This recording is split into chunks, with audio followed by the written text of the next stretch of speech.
to tonight's game, we would like to welcome and celebrate the senior class of Quincy High School football and the cheerleading programs. These young men and women from the class of 2025 have put in a tremendous amount of time, effort, and dedication into their respective programs. The leadership our seniors have demonstrated to our younger students will surely carry on in the future, and we look forward to having them come back after graduation and support our program's alumni. We wish you the best of luck in all your future endeavors. First, we will start with our senior cheerleading program. First, we'd like to bring out cheerleader Bridget Rowana. Bridget is with her dad, John.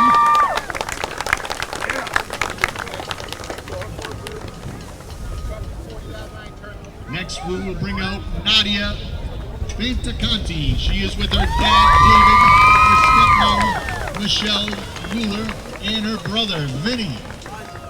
Let's give it up for Nadia.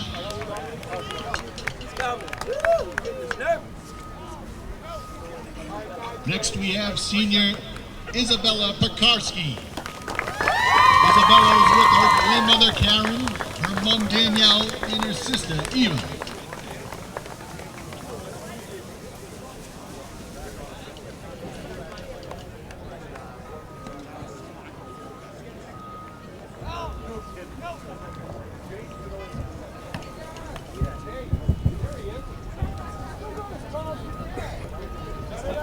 Next, we have senior Peyton Zacharias.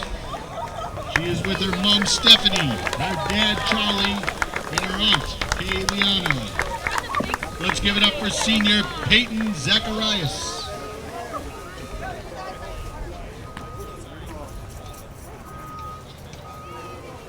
And that will do it for our seniors of the cheerleading squad. Please make some noise for them one more time.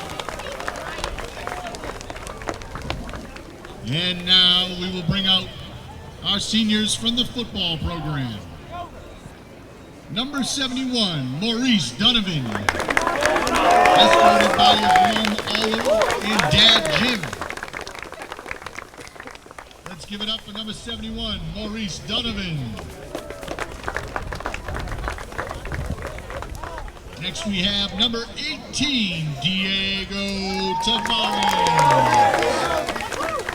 Escorted by his mom, Anna, his dad, Evandro, and his sister, Daviana.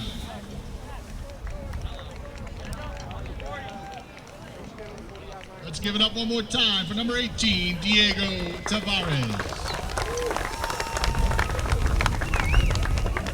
Next we have number 55, Elijah Charles. Elijah is escorted by his mom, Krista, and his grandma, Reba.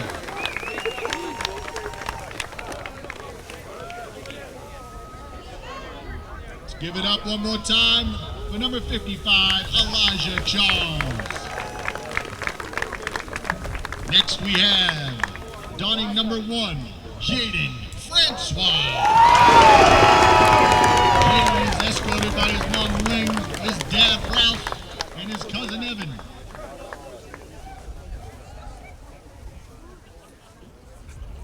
One more time for number 1, Jaden Francois.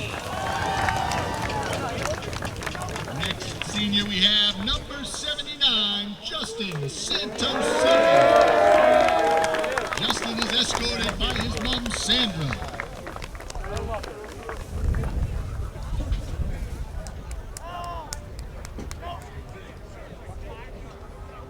One more time for number 79, Justin Santos Silva.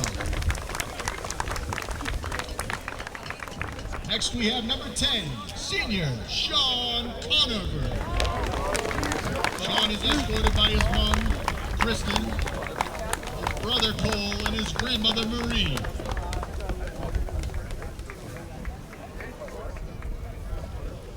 One more time for number 10, Sean Conover. Next up, we have number 32, Jaqueens Gideon. Escorted by his uncle Michael Charlindo.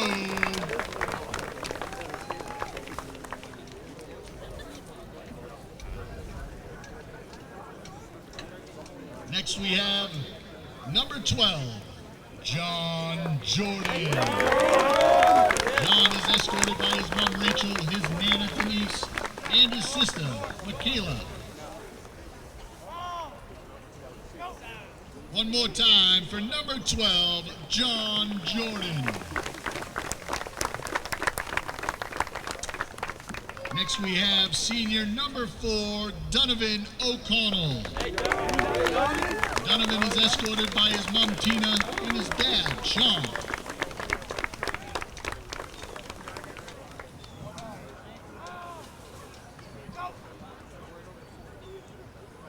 Let's make some noise one more time for number 4, Donovan O'Connell. Next we have number 77, senior Gabe D'Oliveria. Gabe is escorted by his dad, Cleaver, his mom, Fernanda, and his sister, Julia. One more time for number 77, Gabe D'Oliveria.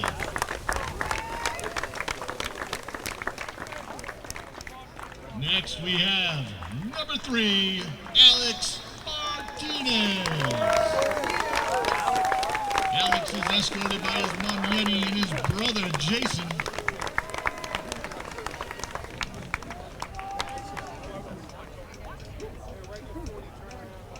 One more time for number 3, Alex Martinez. Next we have senior number 56, Cameron Lynch. Cameron is escorted by his mom Carrie, his dad Rick, his sister Brittany, and his brother Sean.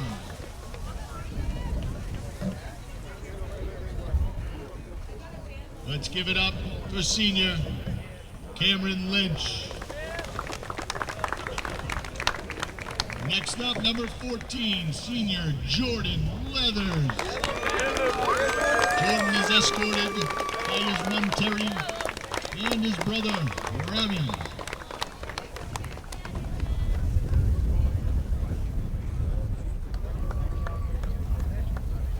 Let's make some noise for number 14, Jordan Leathers.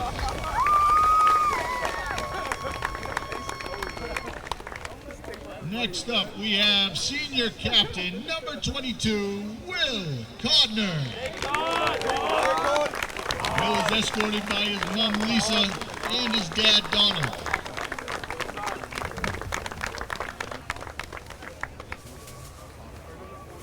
We hope to see number 22, Will Codner, on the field soon. Let's make some noise for him. Next, we have number 76, Big Captain Oliver Levine.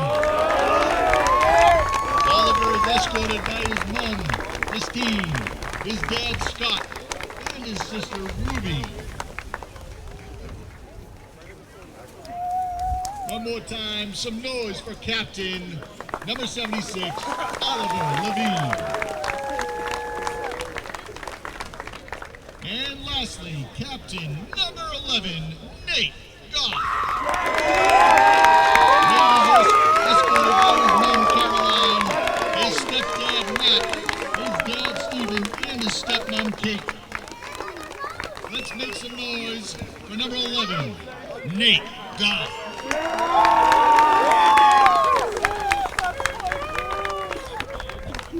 And please, one more time, give another round of applause for our entire 2025 senior class. Thank you for all you have done. Roll hats.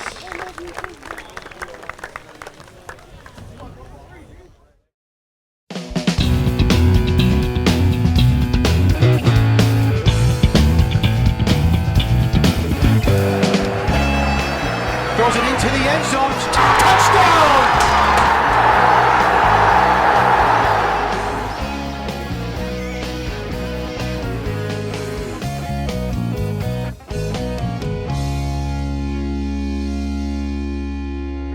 everyone, and welcome to Veterans Memorial Stadium, where today the Quincy Presidents will play host to the Westwood Wolverines on a Roll Hats weekend. My name is Jonathan Clary, and thanks for tuning in to this edition of QATV Sports. As we see the Presidents come out onto the field ready to go, I'm being joined here by Steve Mays up in the booth. And Steve, Quincy started the season off strong with a huge victory here against Archbishop Williams and a tough loss last week, and looking to get back on the winning streak here today against Westwood. Yeah, I think they got to get ready to go and start fast and go from there. I mentioned against Archie's huge victory, 53-6, just dominance all the way around. And then last weekend losing to at Concord Carlisle, 29-12. So Presidents come in with a record of 1-1. Again, they'll have Westwood this week, and next week they're going to be hosting Braintree before they get into the Patriot League schedule. And we all know the Patriot League schedule is always a tough season or a tough schedule for the Presidents and North Quincy. And Patriot League all around tough place to play. Yeah, it's definitely not an easy game. They got to start fast here and hope for the best. All right, captains coming out onto the field. First for the Presidents, number 11, Nate Goff. Number 21, Jonas Ala. Number 22, Will Codner. And number 76, Oliver Levine. We'll go down to the field for the coin toss. Hey, happy Senior Day, Presidents. Thanks for letting us be here. I did this game 2 years ago, and you guys scored 70 points in the first half. This is a great rivalry. Really excited to be back. Why don't you guys introduce yourselves to one another? Oliver Levine. Captains for Westwood, number 17, Charlie Toole. Number 3, Andrew Donegan. Oh, they stopped at you, Andrew. I guess you're the show. All Number right. 11, Charles Jessup. All right. So if he stops announcing, we can go. All right, Andrew, you're going to be speaking for the Wildcats. It's Wildcats, right? Did I get that right? Wolverines. The Wolverines. I'm sorry, the Wolverines. All right. So, fellas, heads right here, right? Tails is the football, and what will be the call? Tails. What did you hear, Mr. Betancourt? Tails was the call. And tails it is. All right. We're going to defer. You won, and you're going to defer, which means you want the ball. All right, where are we kicking from? Back to that. Yep, back to that. All right, let's go. Yeah, let's go show everybody. All right. Westwood has won the toss and deferred to the second half. Quincy will receive at the north goal. All right, fellas, let's shake hands. Let's have an anthem. Let's play a great game. Enjoy it. Good luck. All right, so as you heard there, Westwood won the toss and elected to defer their option to the second half. So Quincy will start with the ball. And Steve, you were just talking about starting fast. So here's the opportunity for the Presidents to start fast here, getting the ball and opening kickoff. Yeah, get the ball. If the run game is what they're going to go with, that's what it is. If they want to open up Goff right away, then that's what it is. But you definitely have to get some points on the board, start fast, and let Westwood know that last week's loss is not going to deter you from what you're going to do. All right, we are going to pause now for our national anthem, and we'll be back with kickoff in just 1 second. And now, if you could all please rise and remove your hats for the playing of our national anthem, combine the Quincy and North Quincy Band.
right, great job there by the combined Quincy North Quincy Marching Band, making their debut here at the stadium on Roll Hats weekend. So great way to get us started, get things going.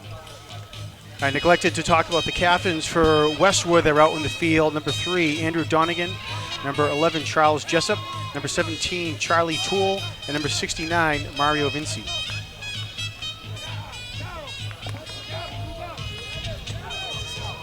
This is the third annual Roll Hats weekend here at Veterans Memorial Stadium. Third time that they've done it. Seems to have some good buzz. Kids like it. Kids are talking about it. I guess that's what it's all about at the end of the day. Yeah, things started off at 11 a.m. here today with the girls soccer team playing Pembroke, and then at 1 p.m. the boys played Pembroke as well. And again, wrapping things up here with the football team. All right, Westwood kicks it away. And squib kick fielded at the 25-yard line by Jonas Alla over to the right side. Crosses the 30, gets up to about the 32-yard line. That's where the Presidents will start.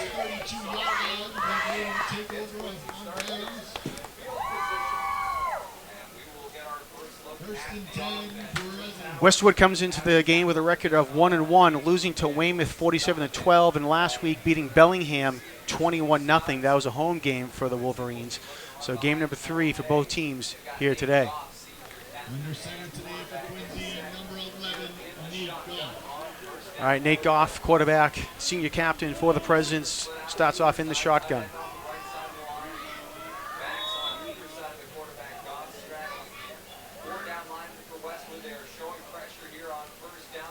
All right, going to give it to Alla. And Alla trying to go up the middle, but nothing happening there. Leading the way for Westwood was Mario Vinci, one of the captains. If you've never seen Quincy before, John, and this is your first time turning on the television, the first thing you're going to notice is the size of Quincy High's line. Those boys are massive. They are big, big, big high school boys. But no matter how big they are, you got to put a hat on a hat. If you're not blocking anybody, it doesn't matter how big you are. They say lost 2 on that last play. So it brings up second down and 12 now for the Presidents. Goff going to keep it himself over to the right side. Gets back to the 32, maybe to the 33 before he gets pushed out of bounds there. Over there, number 3, Andrew Donegan leading the way. Also number 4, Jaden Drayton. Looks like a 3rd and long to start. That was there was no pass option there. There was no run pass option. That was a direct snap, and he tried to get around the right edge right away. So the first play was a trap. The second one was a quarterback sweeper on the right-hand side. We'll see what happens here on 3rd and long.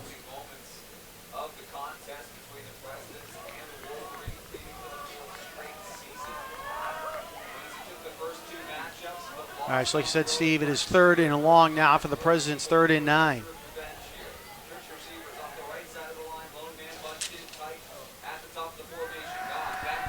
Goff looking down the middle of the field, and it is, let's see, did he hold on to it? Yes, he did. Great catch there by Jaden Francois. Great catch by Francois. Looked like it was a little bit underthrown, and Francois made an adjustment to come back to the ball and come back and get it. Went up and got it at its highest point. Sign of a really good receiver is a ball that's underthrown. You got to go up and get it. You got to beat the defensive back. You go get it at its highest point. You don't let the ball come down. You go up and get it. So that's a great job by Francois. And now we're rolling. We're on the other side of the 50, and we're on the move. Yeah, looked like the ball didn't come out of Goff's hands exactly how he wanted it to, but it still was able to get to him, and he said with the effort by Francois to bring it down. So big play there, 29-yard gain for the Presidents on 3rd down. So 1st and 10 now from the Wolverines' 38. All right, they give it to Alla over to the left side. Alla breaks free. He has some space down the left sideline and almost broke 3 there. But coming up with the tackle for the Wolverines was Andrew Donegan to save the touchdown. Alla's only a sophomore, as you know, John. And last year he got a lot of work, and this year he could have a breakout year for himself. But after the first point of contact is when he got most of his yards, so he did a great job there. So, and here we are, 1st and 10 again, and we're moving. 2 weeks ago against Archie's, we saw that quite often where the offensive line would open up the hole. Ava would get through it, and then he would make some moves to help himself out as well. And he broke a couple of long runs for the Presidents. Yeah, he's had a couple of good weeks.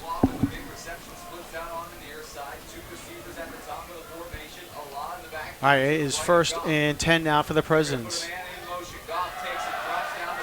Hand off to Alex Martinez over to the right side, and Martinez gets to about the 15-yard line. He got brought down there by Donegan, and Martinez is holding his right arm, it looks like. He grabbed his elbow immediately, and it looked like he buried his head to run the guy over, catch a couple extra yards. In a situation where he wasn't going to outrun him, so, hey, let me get a couple extra yards. And he put his head down and tried to run the guy over, and he immediately grabbed his elbow. And they're calling for an ambulance already. All right, well, that is unfortunate there for Alex Martinez. Martinez is a big part of the offense and the defense, big part of the team in general. But, I mean, he tossed his helmet off to the right. People started screaming right away to come over. So, like I said, they're bringing up the stretcher right away.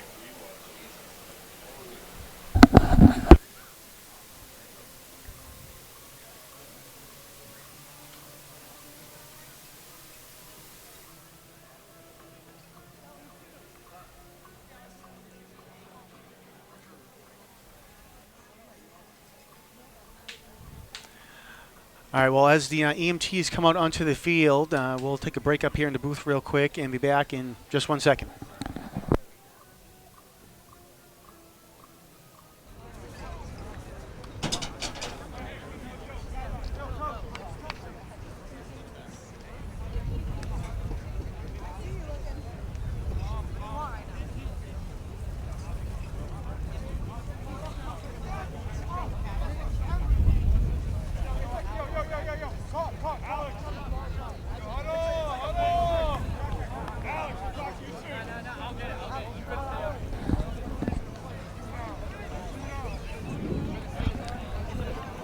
All right, Alex Martinez is walking off the field under his own power, so that's good to hear. It looks like they've put some sort of cast on his left arm. So not exactly sure what happened, but he knew instantly, Steve, that he was injured, and credit to the trainers as well, instantly called over the EMTs. But again, Alex is walking off with a cast on his left arm, so hopefully he's going to be okay, and team's coming back out into the field. Yeah, it's unfortunate. You never want to see anybody hurt. It doesn't matter what team he plays for. It doesn't matter what year he is. You never want to see a kid get hurt. So, but Quincy has to regroup, put it back together, and keep it rolling. It looked like they all went out to see him before he left, and I'm sure Martinez's message was, go win this game. So, see what we can do. All right, back to action here. Clock is rolling. 2nd down and about 4 for the Presidents. They're going to hand it off to Leo Steinberg over to the left side, trying to make his way, and is finally going to get brought down at about the 5-yard line. Dante Martucci saved a touchdown there for the Wolverines. Great run by Steinberg. It was a huge hole by the offensive line. Tremendous job by the O-line. He got right up in there, and then he tried to make a couple moves. So great job by the O-line.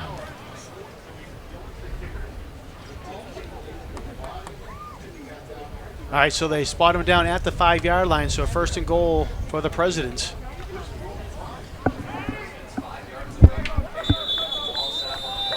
And timeout called by Westwood with 8:21 left to go here in the 1st quarter.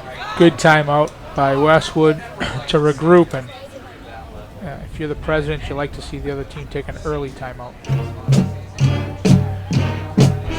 For more information about high school sports on QATV, visit our website at qatv.org, and specifically qatv.org/sports for all the high school sports coverage here this fall. Also on our website, you can find information about membership, video on demand, live streaming, and much more. So again, qatv.org.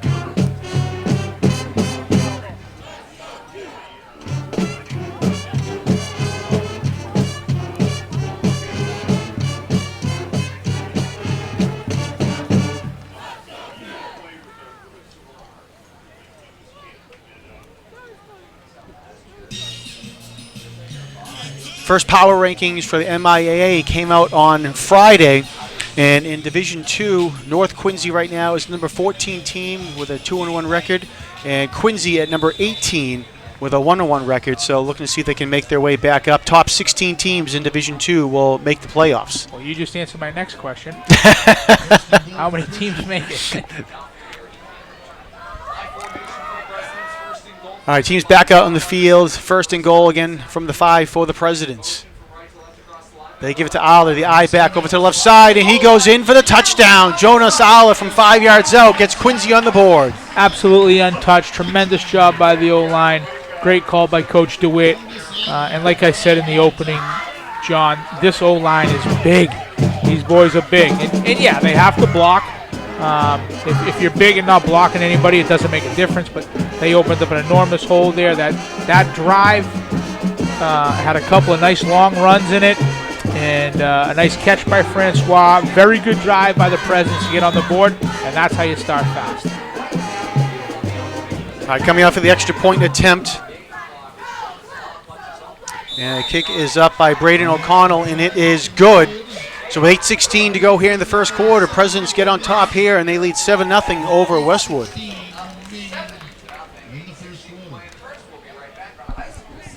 2 years ago, where these teams met on Roll Hats weekend as well, it was an exciting game to say the least. Quincy won the game 48-46. It was one of the most exciting games that we've seen here at the stadium in quite a long time. It was just points up and down the board. There were kick returns, long touchdowns, drives, and a little bit of everything. So I don't know if we're going to get 52 points here today, 54 points, or 94, excuse me. But I'm sure we're looking in for a good game here. I remember that they threw a pass as time expired in the corner of the end zone to win it, and the place went crazy. The fans rushed the field. It was absolutely unbelievable, and that was the inaugural Roll Hats weekend. So again, like you're right. I'm not sure we can ever duplicate that, but man, we're gonna give it a try.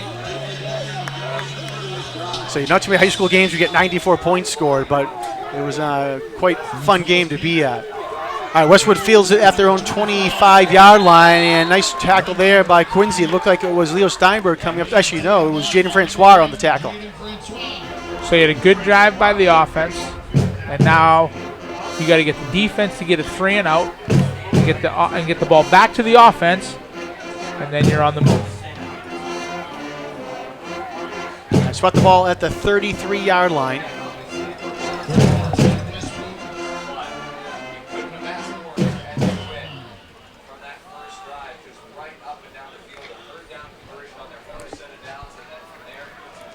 Westwood will come out for their first drive. John Holland, number 6, the quarterback for the Wolverines.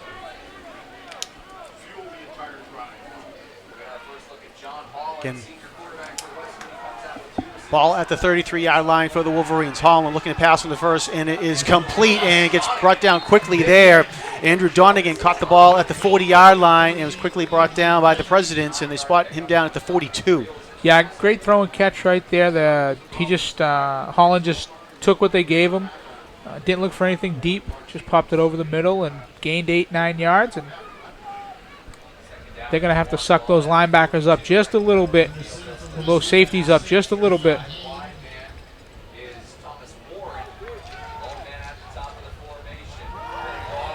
Our handoff over to the left side, and going to be close to the first down there for the Wolverines. Trying to see who gets up at the bottom of the pile. It's number 25, Brendan Senjik.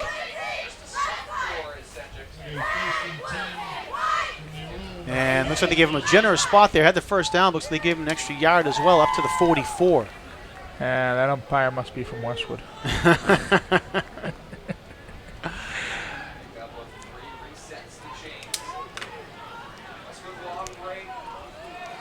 All right, so 2 plays and now first down here for Westwood. They send a man in motion. They're going to give it to number 25 again, Senjik. Senjik gets across the 45 to the 46. Great stuff in the middle there. The middle linebacker, 25, Tedson Pierre, filled Jr. He filled the hole very well, stuffed it there. Looked like Donovan O'Connell was with him. Man, they got 2 yards on that? I don't know.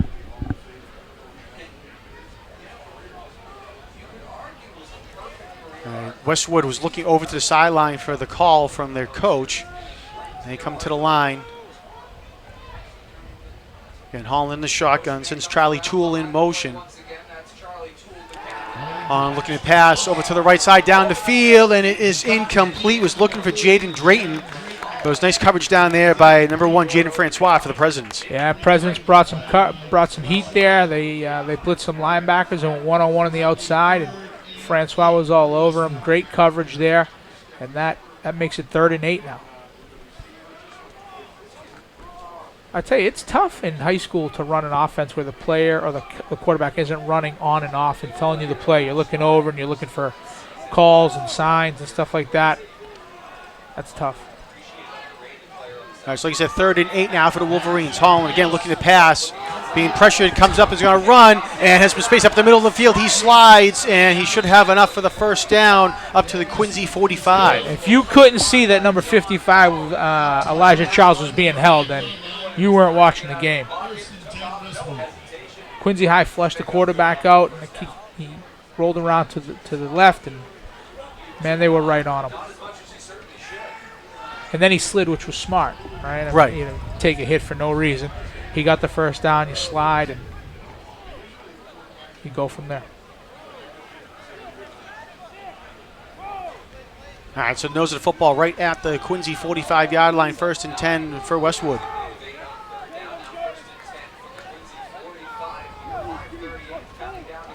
Holland hands it off again to Senjik, right up to the middle, but he's going to go nowhere quickly, and it looks like it's going to be no gain there for Senjik.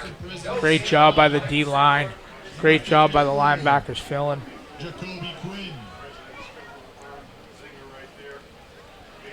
Jacoby Quinn in there for the Presidents, stuffing up the ball there. Also number 64 for the Presidents, Chris Young, in that nose tackle spot.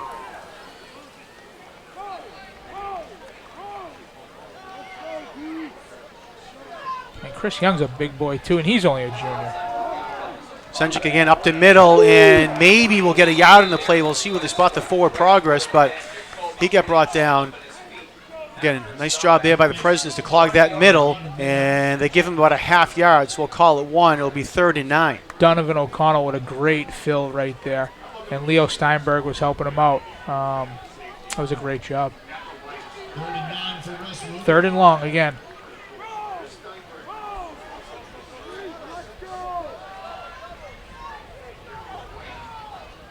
Holland rolling out to his right, looking down the field, and it is. Let's see, did it picked off by Jaden Francois? Nice And it did. job. Jaden Francois cut the root off and picks the ball off for the Presidents. A great job there by Francois. That was great coverage by Francois. He was step for step with him.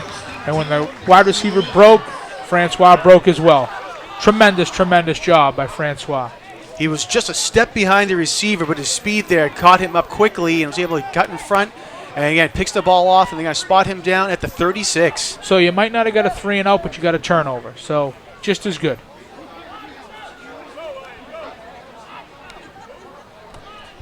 All right, so a great play there by Jaden Francois to get the ball back for the Presidents. So they'll now have a 1st and 10 from their own 36. 4:21 to go here in the first quarter.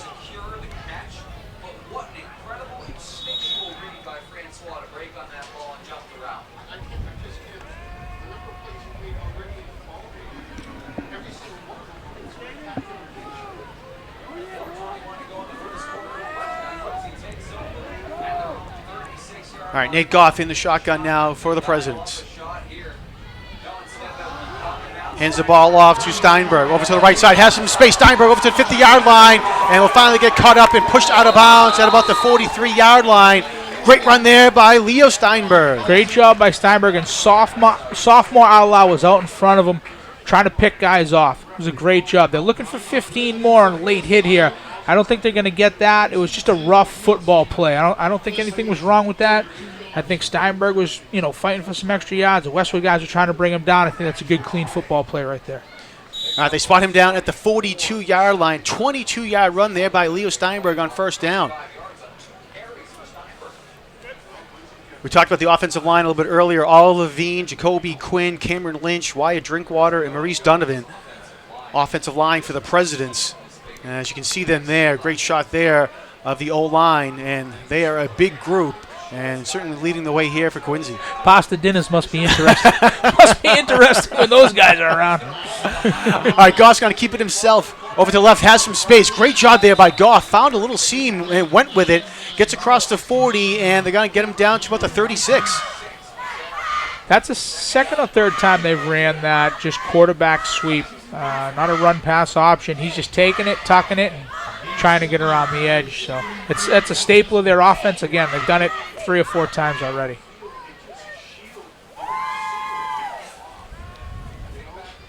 So nice 6-yard gain on first down for Nate Goff. So again, they spot the ball at the 36, second down and 4.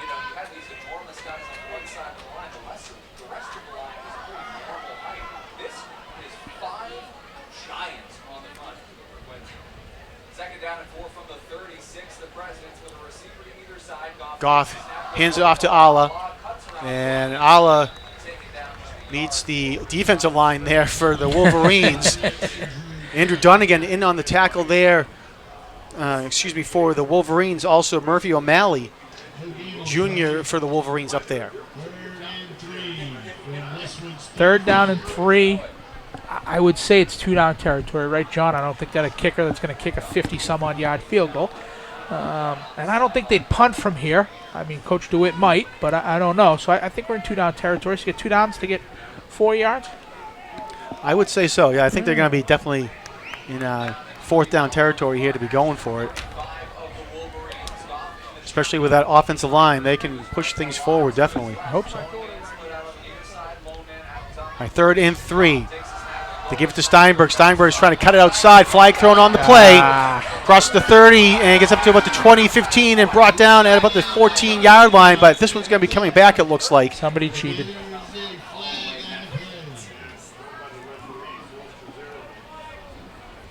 Point of attack. Flag is at the 36-yard line. All right.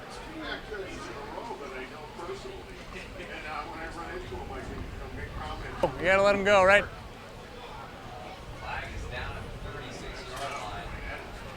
Ed, 25 right at it. Holding, offense, 10-yard penalty to the previous spot. Replay, 3rd down. All right, so again, a hold there from the previous spot, so pushes back to the 45-yard line, which brings up now a 3rd and 13. You're still in 2 down. Well, maybe not anymore. What do they have in the playbook for 3rd and 13? I'm sure it's on page 2. Yeah. What page is that on? That's unfortunate. You know, they had a good drive, and listen, the drive's not over, but Steinberg makes a nice run there to get a 1st down, then they get it called back. It's unfortunate. But again, it's not over yet.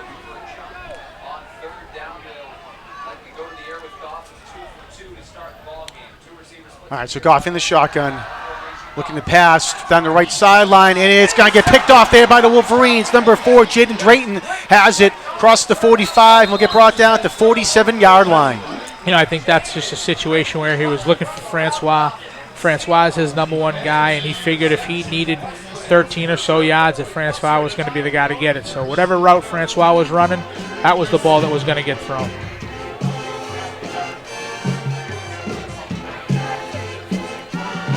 And if you're Goff, you just got to flush it and know you got another series coming up. So you just forget about it and move on. All right, so tough break there for the Presidents. But again, it was a nice play there by Jaden Drayton for the Wolverines. Caught the ball and ran it back again to the 47-yard line. And that's where the Wolverines will start with 1:35 left to go in the first quarter.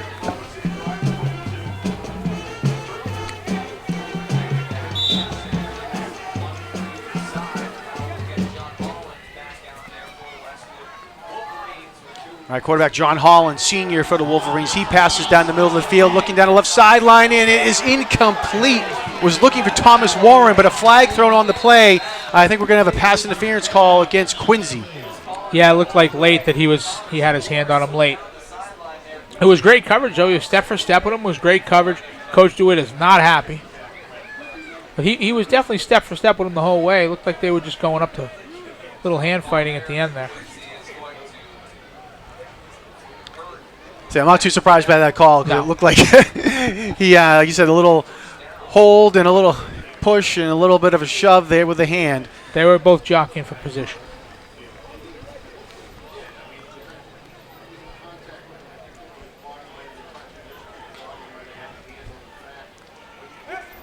Defense is a 15-yard penalty. The result of enforcement is a first down.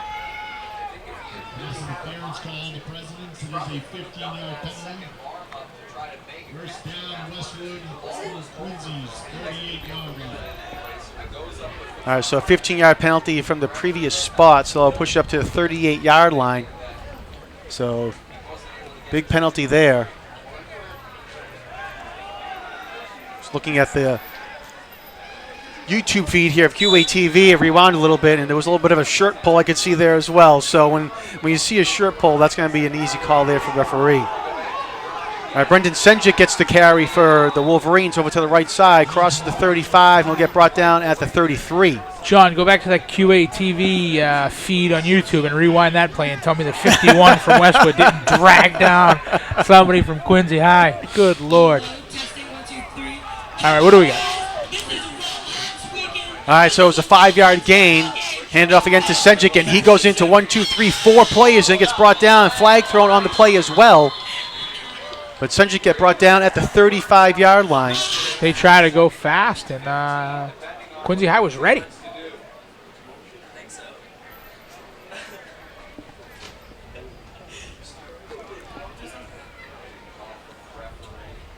Referee talking to the side judge who threw the flag.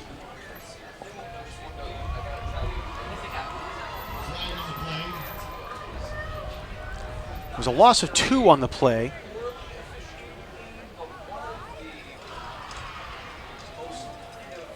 All right. The offense. Yeah. Holding. Offense. 10-yard penalty from the previous spot. Replay. Second down. All right, so it was a hold on Westward, so I'll move it back to the 43-yard line. To bring up a second and 14 for Westwood. Second and long. Yeah, we'll call it second and about 15 now for Westwood. Quincy switching out some personnel. Seems like they're putting the dime package in, taking a couple of the big boys out for some D-backs. A little confusion here by the Presidents. Finally get their coverage. Holland down the middle of the field looking for a man. It's incomplete. Was looking for number 13, Thomas Warren, but he overthrew him. And you're absolutely right. There was a lot of confusion. The D-backs are looking at the coach of what coverage we're in, and Westwood is snapping the ball. Quincy High got away with one there. Not being in place and not being ready, they got away with one. That was a great ball, too, by Holland. That was a heck of a ball. All right, so it brings up 3rd and 15 now for Westwood.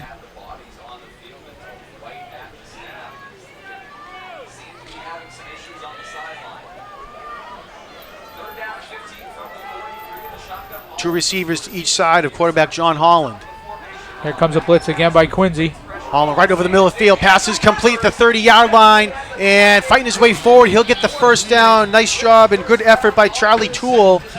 And it'll go to the 28-yard line, and it looks like that'll be enough for the first down. Looks to be enough for Westwood first down, and it is.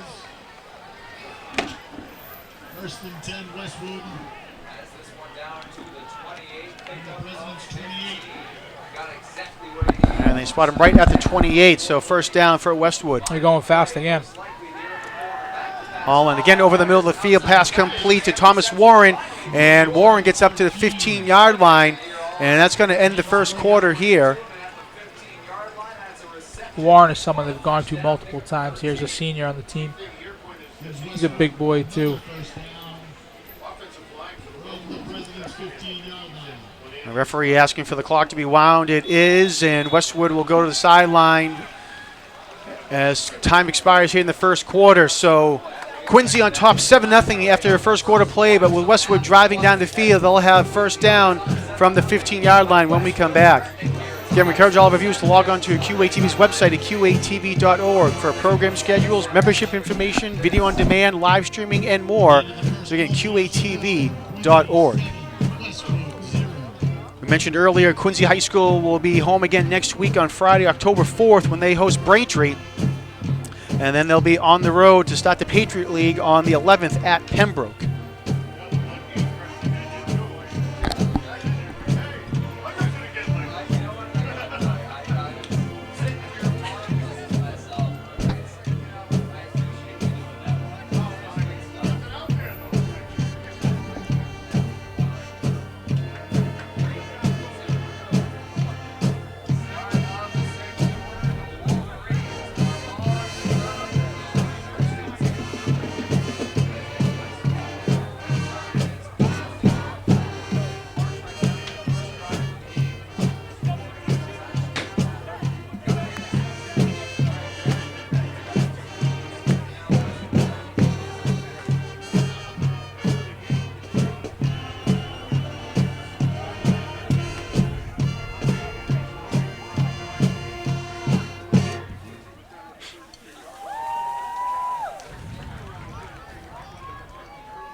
First and 10 for Westwood from Quincy's 15 to start the second quarter.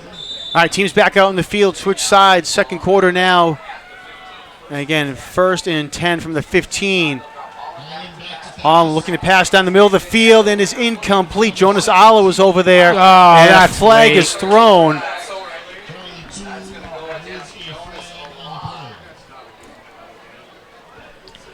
I didn't see. He didn't look like he had his arm wrapped around. It looked like he just dove. And so it was definitely the back judge. So he definitely saw his left arm, and it might have been wrapped.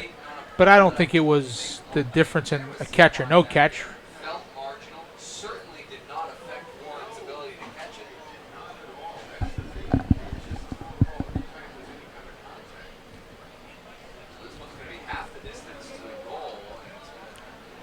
All right, so that's a tough break there for the Presidents as the pass interference call will get the call from the referee. So we got DPI, we're going half the distance. Pass interference, defense, half the distance to the goal, replay, first down. All right, so they move it up to the 8-yard line. So they can still get a first down here. So replay first down, it's first and 3. Yeah, so first and 3, yep.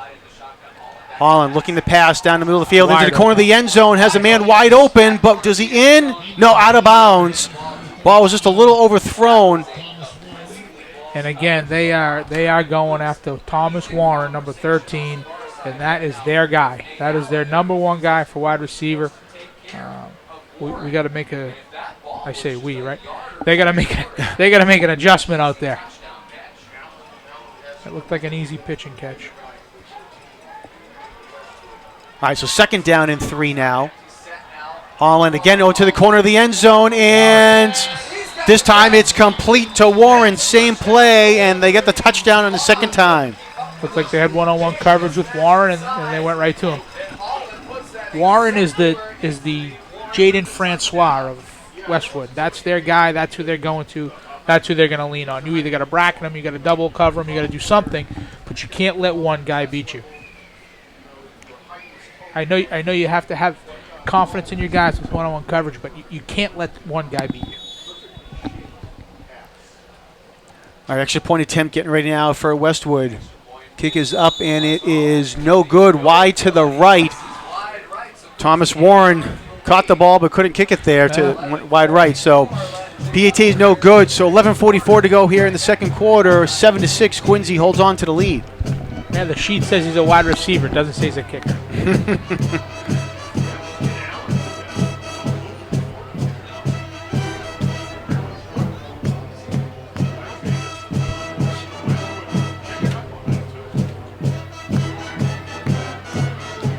That drive for Westwood all started with the interception and brought back to the Westwood 47, and able to drive down the field there for the touchdown, 53 yards on 6 plays. It's a great point. It's a great point. It all started with a turnover. Like in baseball, it all starts with a walk. He's going to score a run, it all starts with a walk.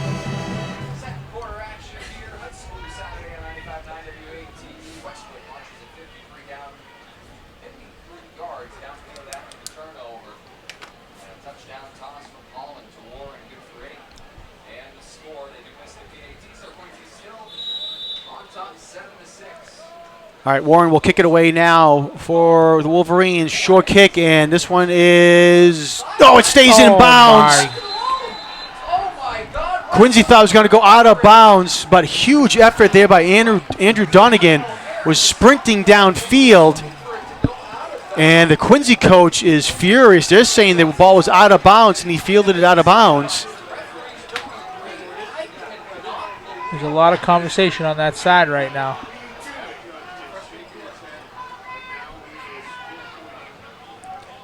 You can see head coach Ed DeWitt on your screen there, and now the side judge talking to the official. But you know what, John? Regardless, you got to field the ball. Even if it's out of bounds, pick it up, fall on it, do something. Don't just assume it's going to go out of bounds. Pick it up.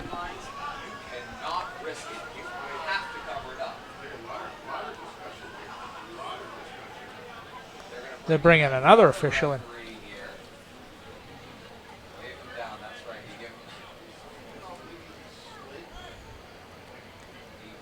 They spot the ball at the 34-yard line.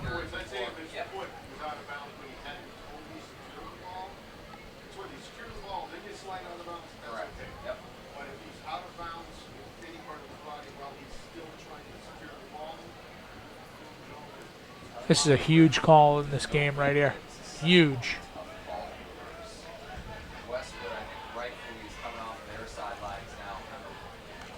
This is an enormous, enormous call in this game.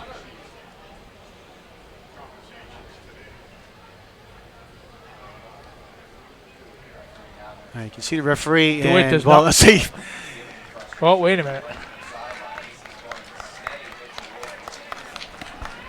Looks like Quincy High's Let's- clapping, but it doesn't look like Ed DeWitt's too happy. So I don't know what's going on.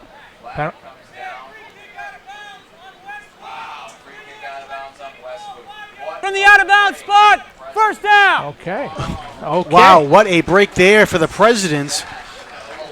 They say the ball was out of bounds, and now the official's going to head over to the other sideline to try to explain things over there. Oh, God.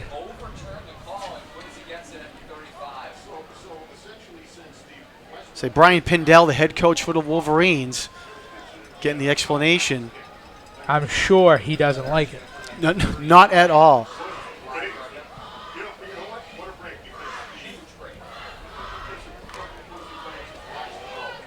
right, they're going to spot the ball at the 39-yard line. Let's get back to the run game.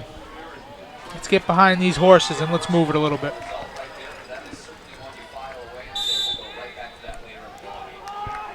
All right, so Quincy catches a huge break there. No doubt about that. So it's 1st and 10 for the Presidents at their own 39. Goff hands it off to Alla over to the left side. Crosses the 40, breaks free, crosses the 45, and great job there by Jonas Alla. Broke a couple of tackles and will get up to midfield. Great run by Alla. Again, second level run. He got through the first hole that the offensive line opened up, and then once he got to the second level, you either have to make a guy miss or make a guy pay, and he ran right through him and did a great job. Again, he's just a sophomore.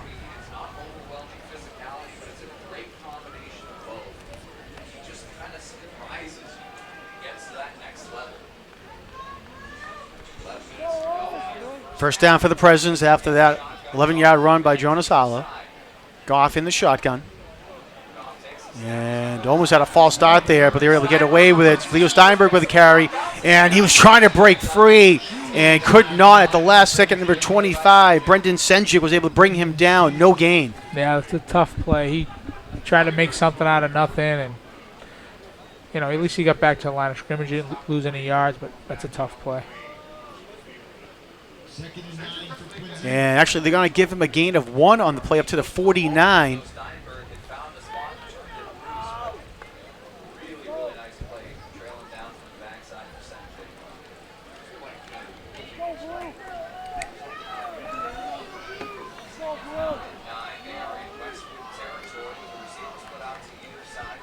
And 2nd down and 9 now for the Presidents. Give it to Steinberg right up the middle, across the 45-yard line, trying to fight his way forward, and we'll get up to the 42. Nice run there by Leo Steinberg. Great run by Leo Steinberg. And again, the offensive line opened up something right away, and he hit it. Great job. 3rd and manageable here, right? 3rd and 3, 3rd and 4, very manageable. They spot the ball back at the 43-yard line, so a gain of 6. Bring up now 3rd and 3. See Coach Ed DeWitt on your screen there talking to Nate Goff, sending in the play. Coach DeWitt, third game here as the coach at Quincy High, not counting the scrimmages. Graduated here in 2004. This is his alma mater, and he's got the train back on the tracks as we've talked about a few times and shared some text messages. He's got the train on the tracks. I'm not sure how fast it's moving, but at least it's on the tracks. All right, Allo picks up the first down and more now for the Presidents. Great job by him. Found a seam, went through across the 40, and they're going to bring him down at the 37-yard line. Great run. Great run. Kid's explosive. And Steinberg's explosive, too. They got 2 very explosive backs. 2 guys that can break it, and then you got Francois on the outside. So they got some game changers out there. Hot meat kettle from the broadcast booth.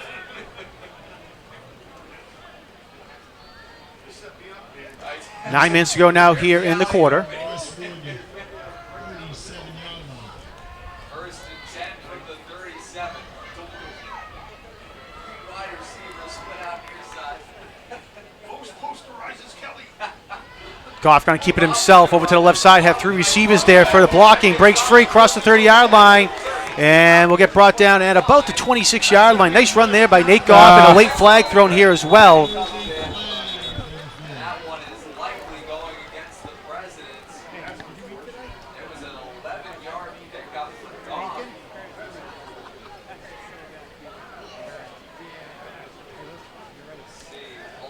I think one of the Quincy players took issue. He thought it was a little bit of a late hit on his quarterback there and retaliated a little bit.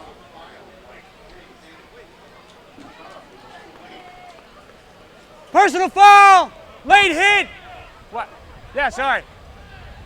Yeah, it's 54. It's 54. 54 Blues. 54 Blues. Sorry, I got. After the play, first down? I said that's what we got to see. I assume it's after the play so it should be a first down and just mark it back 15 yards. We started to get the call and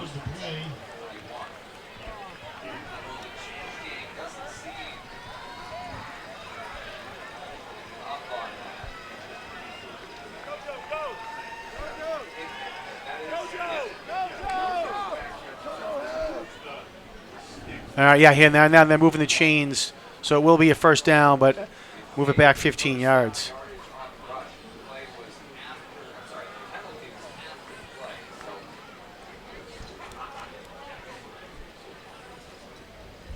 Personal foul, late hit on the offense. That's a 15-yard penalty. First down, Quincy. All right, let's do it.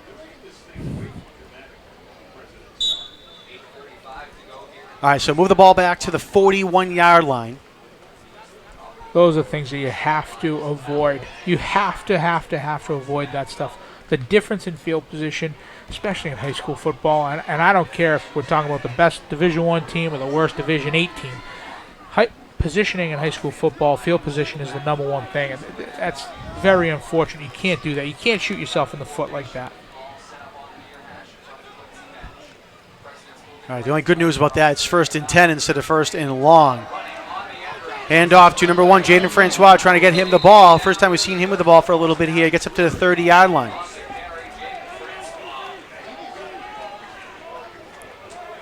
And I believe that should be a first down for Quincy. Ed DeWitt telling his team to get back to the line of scrimmage. Or get back to the huddle, excuse me. A lot of pushing and shoving going on right there. All right, ball is marked at the 30, and it should be enough for the first down, and it is. First down. Francois on the first down for the Presidents. Gain of 11.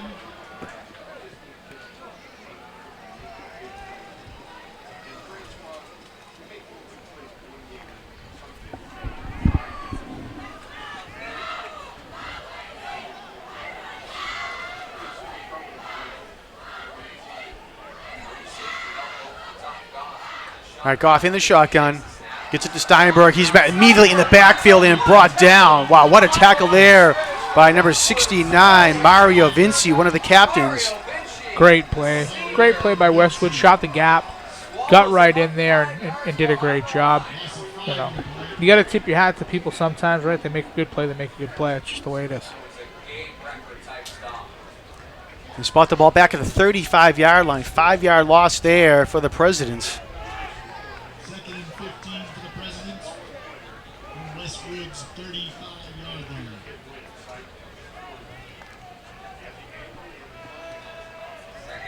All right, second down and long now for the Presidents. 15 to go.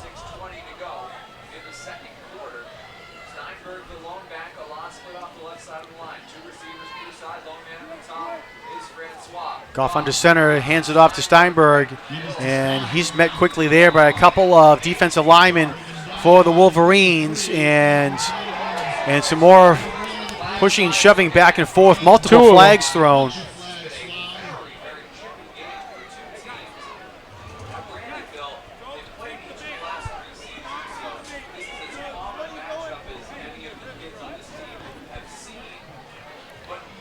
I think we're going to have offsetting penalties Yeah. here. Offsetting, replay the down.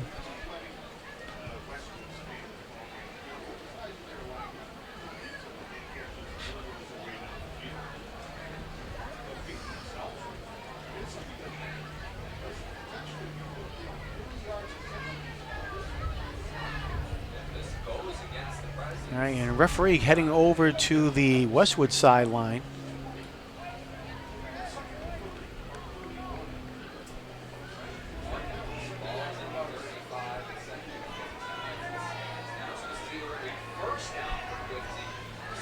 Looks like they're marking it off for the Presidents. Looks like he's walking it out. Yeah. Oh, yeah, he is. walking Wow, it out that's for the surprising. Presidents. Conduct on them. You're going 15 yards for first down. 52. Unsportsmanlike conduct. Number 52, White. That is his first towards disqualification. The result of enforcement is a first down. All right, so you heard the unsportsmanlike conduct. And so, wow, so So it's different. Sportsmanlike conduct's different than something else. That's his first between to ejection. yeah, So if he gets another one, he gets thrown out. yep. He's gone. Wow. So with that, they move the ball up to the 20-yard line. And I mean, we were in this spot 2.5 minutes ago. A couple penalties later, and we're back. Here we go.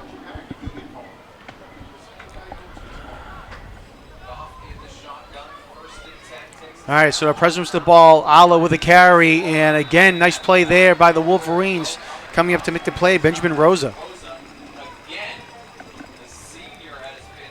And they're going to say no gain on that play. Presidents.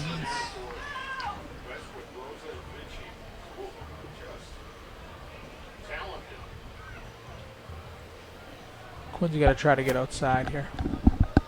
Try to beat these guys around the corner. Or maybe a screen here because they're rushing pretty hard. Westwood's rushing pretty hard. We could see a screen here. Coach DeWitt's got to draw something up. All right, second down and 10 now for the Presidents. Ball at the Westwood 20-yard line. A little bit of confusion for Quincy High. Yeah, we got a Yep. timeout. Yep. A little bit of confusion. Good That's- timeout by Coach DeWitt. That's the President's first timeout. Comes at 5:02 here in the second quarter. And you can see a couple of guys in the backfield were talking to each other, weren't sure where to line up Yeah. exactly, and immediately Ed DeWitt calls a timeout to freeze things up. Yeah, that's a good job. A situation like this, it's second down. You don't want to do something wrong and go to 3rd and 12 or 3rd and 15. You're in position here, so take your timeout. You haven't used one yet this half. Take a timeout. You got 5 minutes left. And it also gives the big boys a rest, right? They get some water. Everybody gets settled. Everybody gets on the same page. We'll see what they do coming out of this timeout. And this is Roll Hats weekend here at Veterans Memorial Stadium. Everything started yesterday at Quincy High School where the girls volleyball team got things underway. And then early this morning where the girls soccer team, and then followed by the boys soccer team, and again the football team wrapping things up here for the weekend. And it's been an exciting 3 years of Roll Hats, really trying to get school enthusiasm and pride back up at Quincy High School, but also bring back alumni and parents and friends just to get everyone excited about Quincy High School sports and Quincy High School itself, and it's really been a great success. Yeah, Roll Hats is just a rallying cry to all the alumni and all the parents to say, come down. You know, we know you can't get here every Friday night or you know, a couple times a year. But make sure this weekend is the year that you do everything you can to get down here and say hi to your old classmates and see what's going on at Quincy High.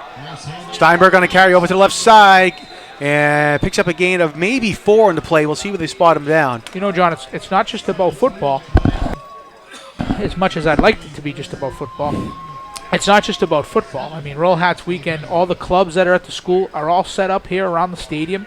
As I walked into the stadium today about 30, 40 minutes before the game, you know, they got a bouncy house out there. They got all the clubs are all set up, and you know what's going on for the whole day. So, you know, you as a Quincy High alumni, you come down here and you're happy to see the direction that the school is going. You know, and I say it all the time. Kids in the city of Quincy, it's open enrollment. They go wherever they want now. It's not like when we were kids. If you lived on this side of the city, you went to certain high schools. It's open enrollment. So Roll Hats weekend lets you know what's going on at Quincy High and why this is the place to go. Ala again trying to get outside, and he's going to get brought down. Great play there by number 18, Kellen McDonald, to hold him up. And Ala just cannot get out of his grasp, and Ala comes up limping a little bit as well. Yeah, that was a great play.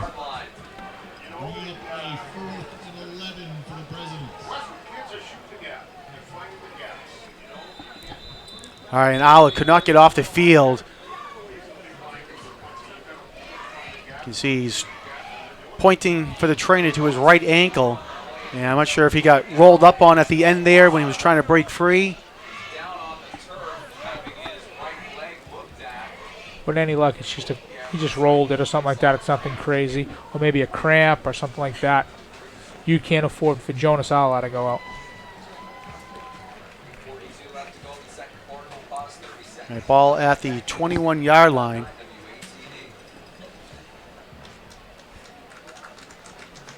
Roll Tide, Roll Hats, same thing.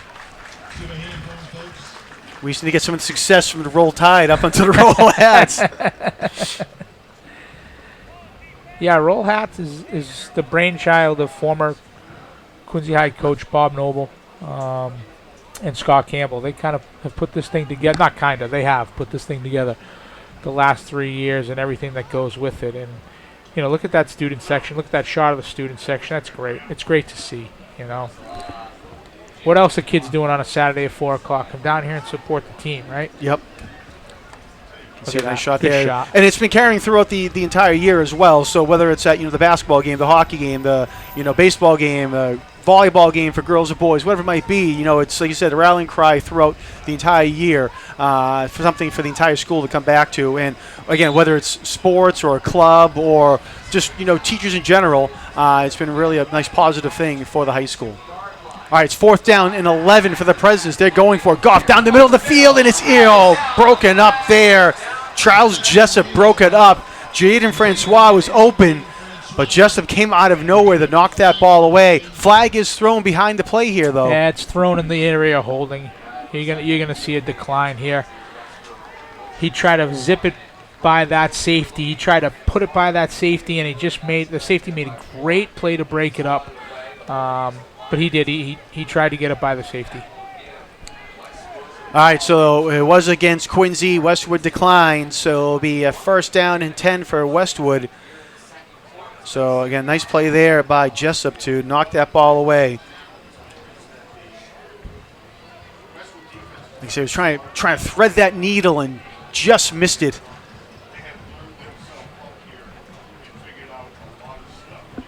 So we got 3:30 left, and we got 80 yards to go. We'll see if Quincy can get a turnover here before the half and get the ball back one more time before they go in. You got to remember Westwood gets the ball coming out. All right, quarterback John Holland with the ball. He's looking way downfield. Who do you think they're going to? And it is incomplete. Over there on the courage was Nate Allen. I tell you, they're putting Nate Allen on an island. with Thomas Warren. That's Second and 10 interesting. for Westwood.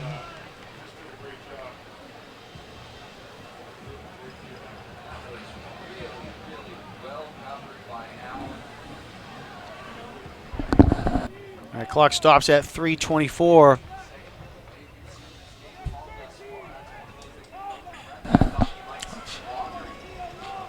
Warren is at the top of the screen. Trying to set up a screen over to the right side. Pass is complete to Senjik. Senjik breaks free, got down the near side of the field, and will get up to the 50-yard line, make it to the Quincy 49. Right at the red, white, and blue stripe to midfield. What a play. Beautifully executed. Good Nice setup there by the Wolverines to get that screen pass complete to Senjik, and then he did the rest from there, and they're going to mark him down right at midfield.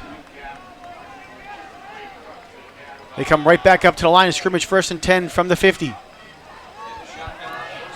Holland pass is complete. Andrew Dunnigan on the reception, and he's going to get brought down there. Over there was Donovan O'Connell, also Nate Allen. Great tackle by the Presidents. Great gang tackle by the Presidents. Westwood's going quick. Westwood's going fast. They're going to test the conditioning of Quincy High today. That was a great, great tackle. There was nobody after those guys. If those guys didn't catch it, he was gone.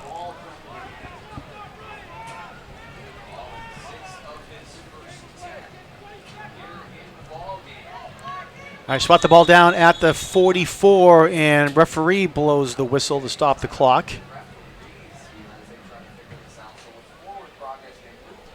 The clock isn't running. I think they were trying to get it to go. Now they got it winding. Oh, there we go. Yep.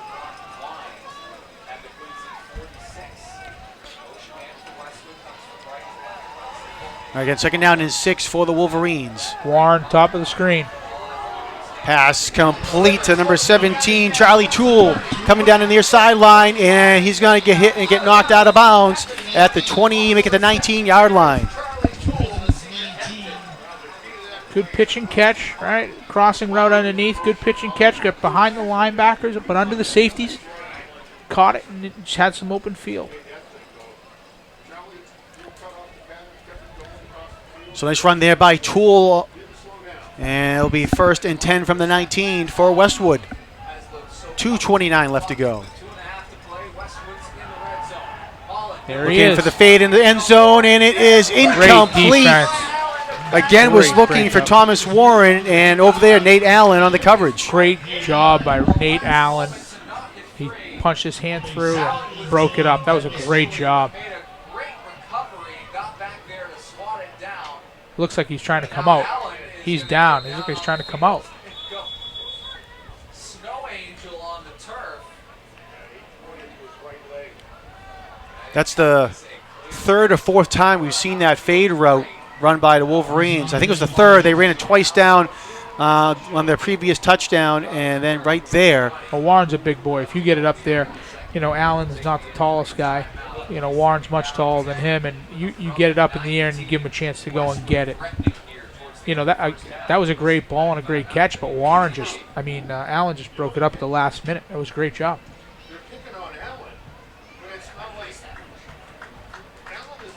Well, he's okay. All right, so Allen gets up and walking off. He's limping a little bit there. Doesn't look good either. Man, that doesn't look healthy. They can't bring anybody up that's not going to do any worse than him. Look at his leg. So yeah, his Doesn't look leg good. did not look right there No. as he was coming off the field.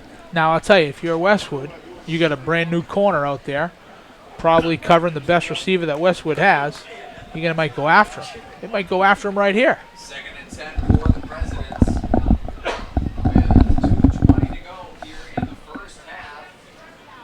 They'll bring Allen to the sideline to be looked at. He's going to head straight back. Looks like Francois is over there covering Warren.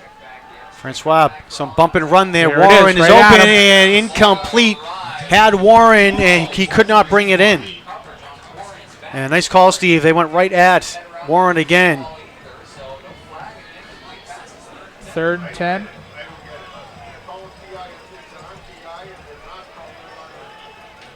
Francois goes out to him again. And again, Westwood is moving fast. They're trying to catch Quincy sleeping or taking a deep breath. All right, pass over the middle, and it is caught for a touchdown. Andrew Donegan with the ball, and it's a touchdown for Westwood. Good ball, good catch, good run.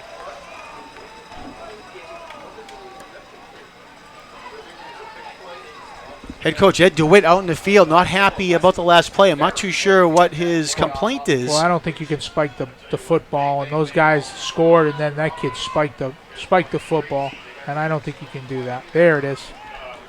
You can't spike the ball.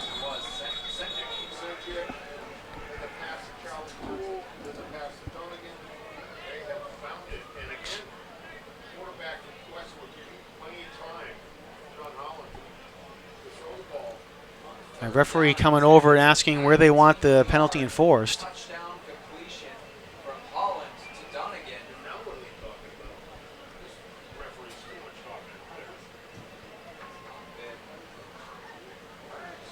Fluid game as far as officiating. Westwood is going to line up and attempt the extra point for Marley. They missed it.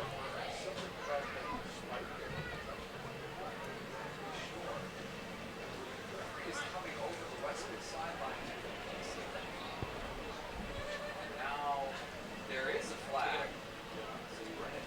To the play. We have sportsmanlike conduct number 3 White. That is his first towards disqualification. Quincy has elected to assess the penalty on the try. All right, so unsportsmanlike conduct called, and they're going to push it back 15 yards on the try here. I mean, it's good. It's good. It's good for Quincy, but that's kind of crazy that you give a guy a 15-yard penalty for spiking a football. It's an emotional game. It's All right, so kick is up, and it is no good. Went wide to the right.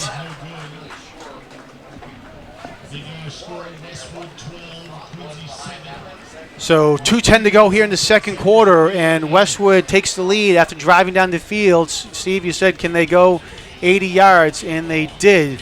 And not a lot of time. Minute something. That was quick. I mean, Quincy High got the ball with two plus left.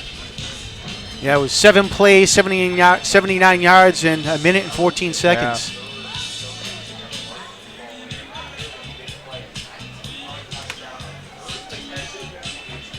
So Quincy will get their shot now here. Again, 2 minutes to go here in the quarter, and we'll see if they can drive down the field and make something happen.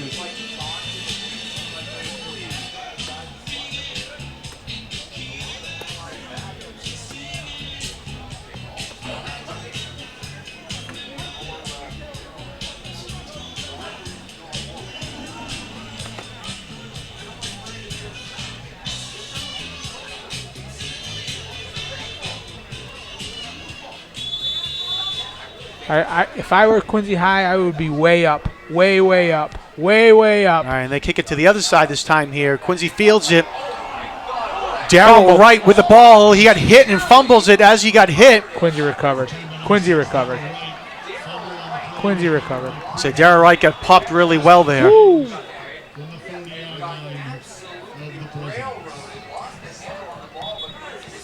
Quincy High has to move way up. Officials are calling for the trainers to come over to help Darrell. Yeah, I understand why. He got blasted. Yeah.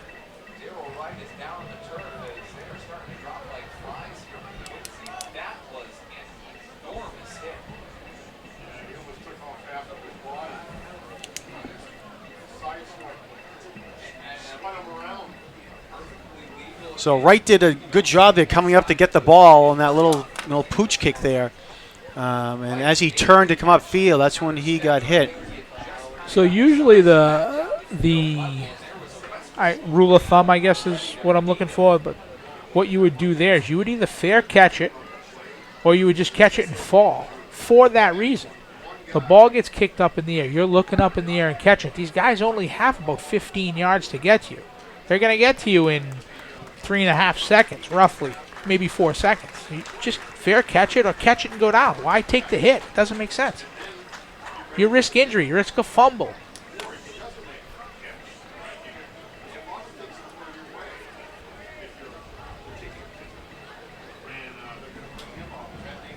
Man.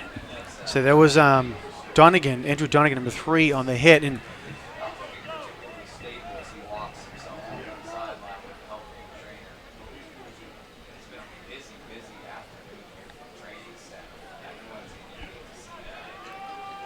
so Darrell Wright comes off the field. Hopefully he's okay, being helped off by a trainer.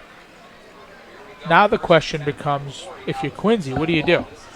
Do you run it and see if you can break one, or do you come out and pass, knowing that Westwood gets the ball coming out of the half? All right, ball at the 40-yard line.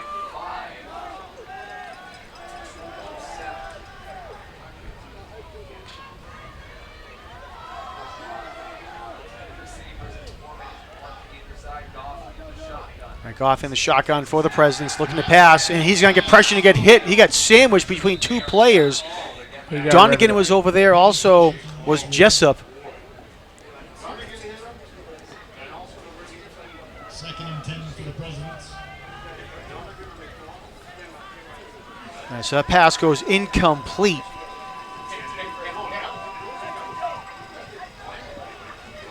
And all the momentum right now is on Westwood's side. Yeah, they definitely have all the momentum right now for sure.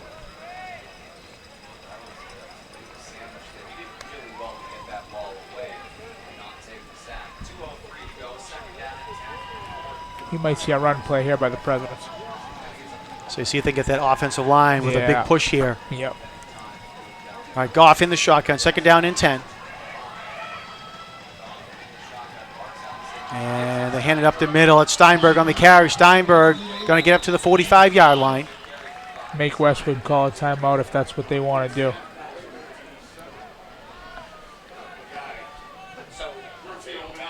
So bring up third down and 5 now for the Presidents. 1:45 now to go here in the quarter.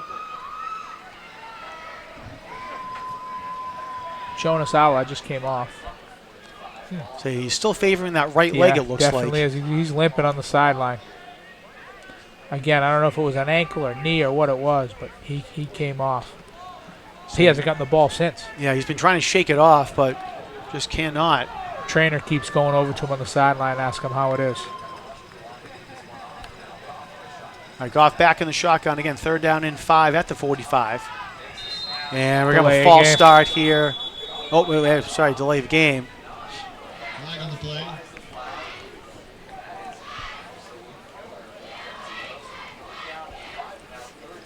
Delay game. Offense. 5-yard penalty and still third down. All right, so that's a tough 5-yard penalty there for the Presidents. We'll move him back and make it 3rd and 10. Just a little too much time there, trying to take some time off the clock. Presidents had a great first quarter and an awful second quarter. It was a tale of 2 different quarters.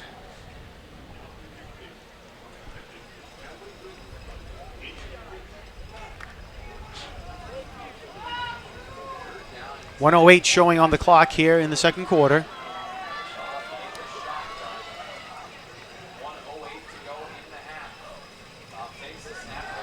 Steinberg over to the right side, has some space. He's the first down. Nice job there by Leo Steinberg.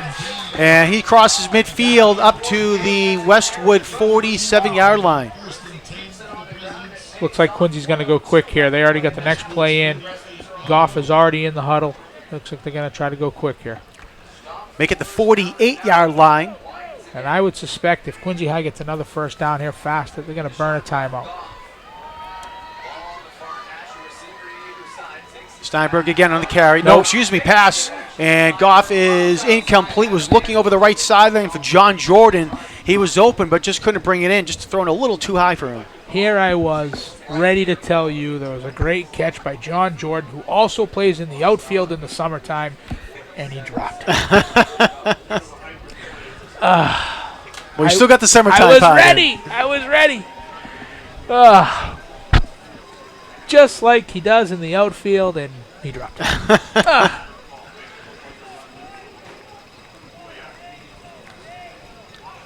Great play action fake there by Nate Goff, or at least had me fooled. So we'll call it was a great play action. So 2nd down and 10. Surrounded by his 2 big backs. Alon to his left, Steinberg to his right. Goff takes the snap. He's going to Goff hands it to Steinberg, coming to the near side, trying to get to the 40, and still on his feet, spuns and was trying to spin around, and timeout called by Quincy at the 41. We say they mark him down. Yeah, good timeout. 37 seconds left, and you got 3rd and manageable.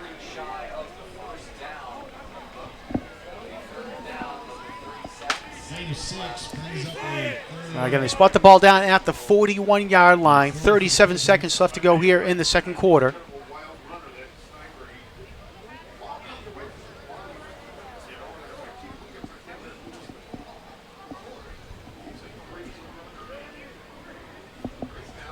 Jonas is still on the sideline.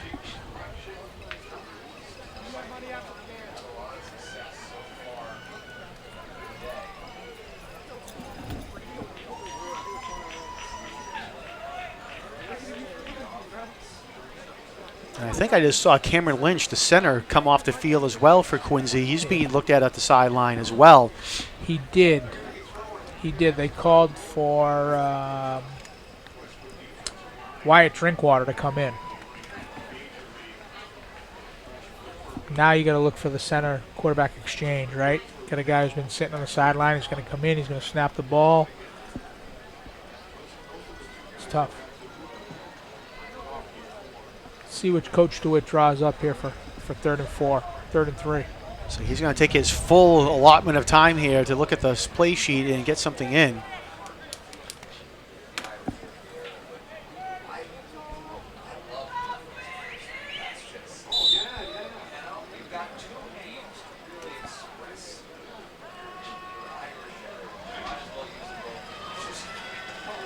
All right, so it's 3rd down and about 3 now for the Presidents.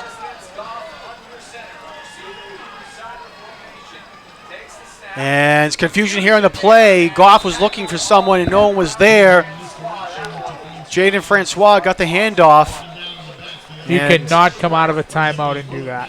You had 2 minutes to discuss what you were going to do. You cannot come out of a timeout and do that. All right, tough break there for the Presidents. 10 seconds to go. We'll see if they get one long pass here before the clock stops. Just throw it up in the end zone and hope for the best. All right, 4 seconds to go. We'll see if they get it off. And they just do. Time expires. Goff throwing it down the middle of the field, and it is tipped around and intercepted by Westwood. But really no harm, no foul there, as time had expired and Quincy was able to bring him down. So, as you said, Steve, it was a tale of 2 quarters for the Presidents. They came out firing all cylinders in the 1st quarter, and then Westwood answered the bell in the 2nd quarter, and Quincy stalled, and they're coming off dejected here as Westwood has a 12-7 lead going into the half. Yeah, it was definitely a tale of 2 quarters, and it's funny because it's the 2nd quarter, a lot of injuries, right? A lot of people getting banged up, a lot of injuries. Hopefully Coach DeWitt can get it together. The coaching staff can get it together at halftime, correct their mistakes, and come out swinging. All right, it is halftime again here at Veterans Memorial Stadium. Westwood 12, Quincy 7. Steve and I are going to take a timeout, and we're going to get ready for the halftime show with the Quincy North Quincy Combined Marching Band, and we'll be back in just 1 minute. Please stay tuned.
Welcome back to Veterans Memorial Stadium. We're at the half. Westwood leads Quincy by a score of 12-7. As you mentioned, it's Roll Hats weekend here at Veterans Memorial Stadium for Quincy High School. And it's been volleyball was yesterday to get things kicked off. We had 2 soccer games, and again the football here today. And it is certainly a student-run thing. And 2 of the students that have been designated Madam Presidents, Megan Troy and Zoe Lugel, are here for us. Zoe and Megan, thanks for joining us up here in the booth. How did everything go here today, Zoe? It went great today. We had so many people show up and so many booths that came to fundraise for them. Megan, talk about what the atmosphere was here for Roll Hats weekend. I mean, there were a lot of people here, a lot of students here. Talk about just your classmates, in Roll Hats. What's it mean to all the students at Quincy High? They were very excited to come together as one for Quincy High School, and just so much spirit with Quincy High. So talk about that more. It's not just sports for Roll Hats. It's all the other different clubs. It could be different classes, but it just envelops everything at Quincy High School. So talk about how it gets school spirit up, and as you said, it brings everyone together as one.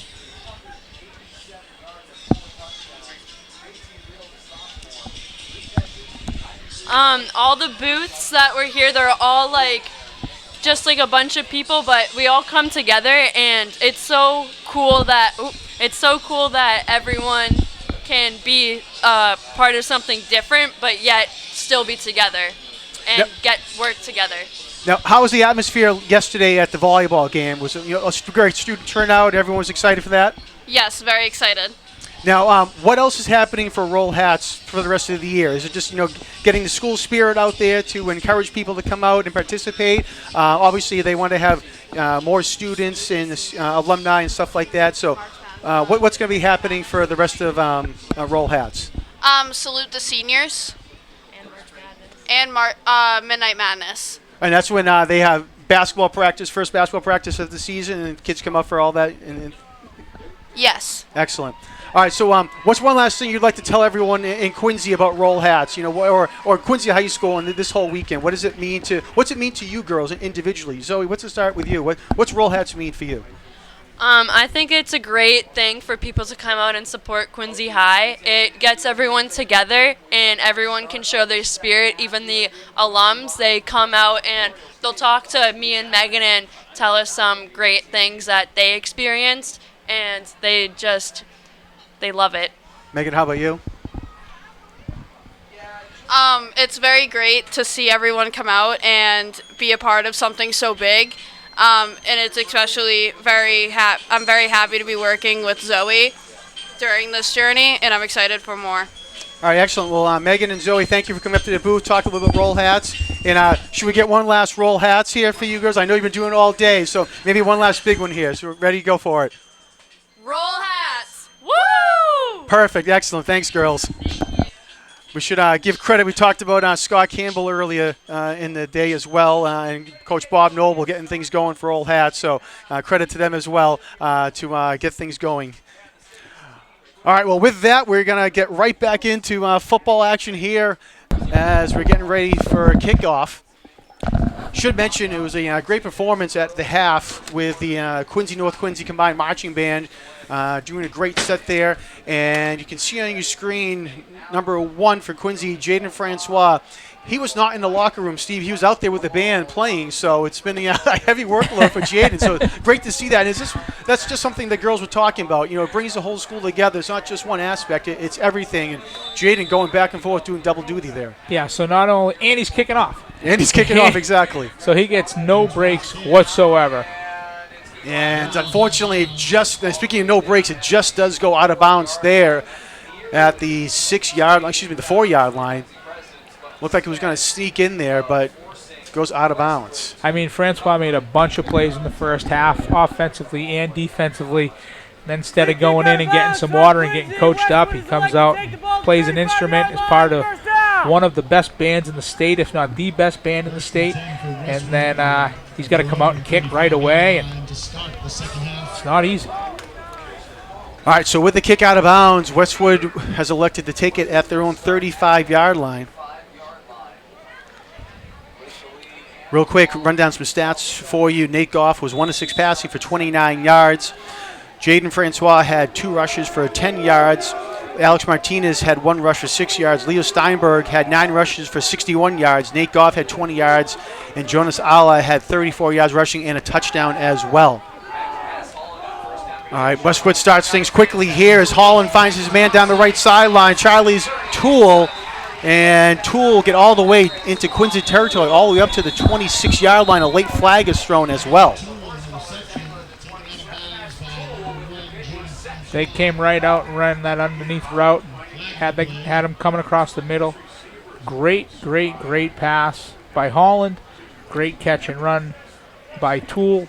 And then I think we're getting a horse collar or a face mask or a late hit here for 15 more on top of that. So it's a great start for Westwood and a bad break for the Presidents. Yeah, Toole was running right over the middle of the field. It looks like a face mask. So face mask call on the Presidents. All right, so a face mask again against the Presidents. And they're going to add on another couple of yards there, all the way up to the 14-yard line.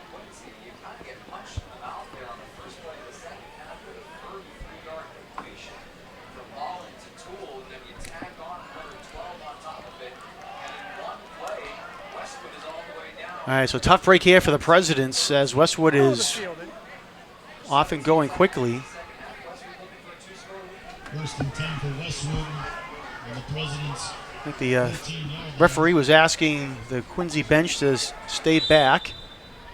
I'm not sure if that was an official warning or just a friendly warning there. All right, John Holland, quarterback, rolling out.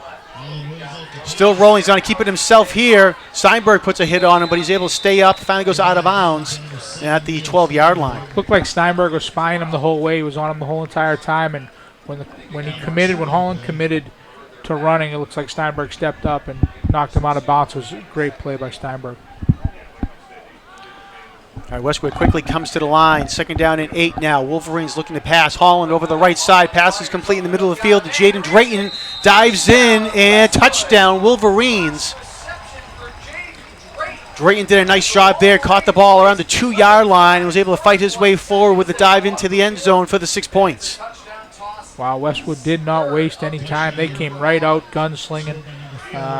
No runs at all, just pass, and they put up a quick 6. All right, looks like they're going to go for 2 now. Looking over to the sideline for the play call. 12-minute quarters, right, Sean? 12-minute quarters. 31 seconds into the quarter, they scored a touchdown.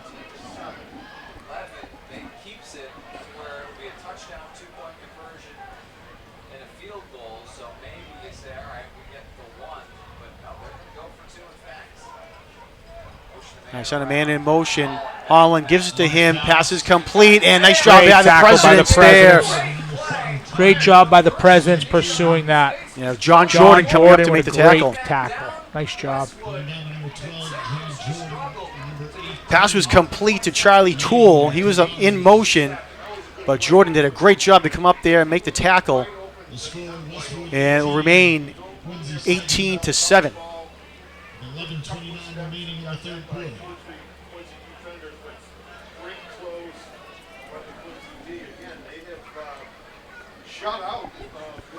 So it will be an 11-point lead here for Westwood. And you mentioned it was a quick drive, 31 seconds for Westwood going down the field. Again, if I was Quincy, I would be way up. Way up.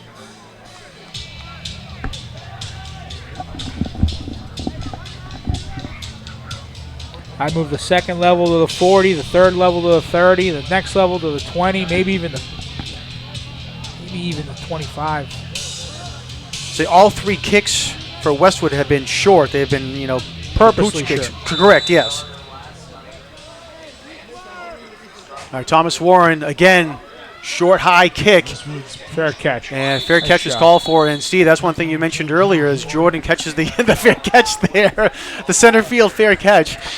You mentioned that's one thing they could do is call for the fair catch, and that's exactly what they did there. Yeah, it was a good job. And again, that's obviously something that the coaches, I'm not sure who the special teams coach is at Quincy High, but one of those coaches, Ali Sleeman or somebody, was definitely coached up that fair catch, and a great job by Jordan.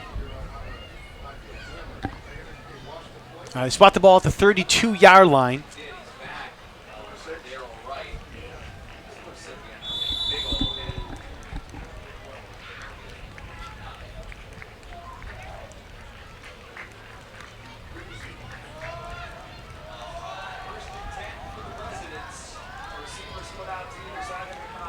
All right, Presidents come out again, 1st and 10 on their first drive of the second half. See if they can answer. And lots of movement there. And I didn't see a flag, which was surprising there. I thought I was going to see a flag, but I think Quincy tried to go on the first sound there, and I don't know if the offensive line was off or the center was off, but somebody was definitely off. It just did not look right up here. Is the regular center back? Let's see. Try to see here.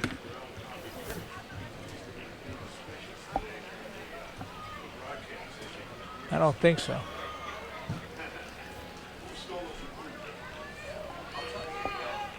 Oh, yeah, he's back. He's in. Yeah, Lynch is back into the game there. Yeah, he's in.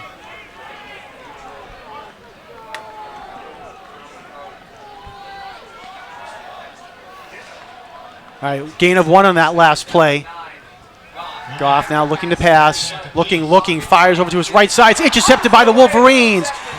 Andrew Donegan with a pickoff running down the sideline, trying to tiptoe to stay in bounds, and he goes out at the 20-yard line. And I think it was the same thing as the pick at the end of the half. I really don't count. He just threw it up.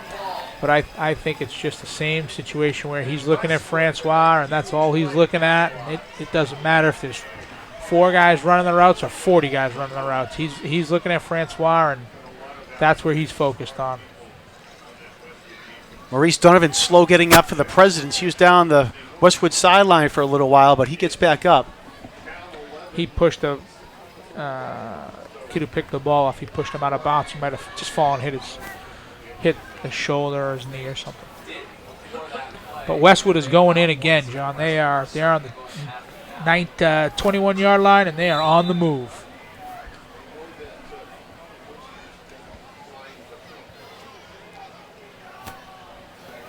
All right, 1st and 10 for the Wolverines.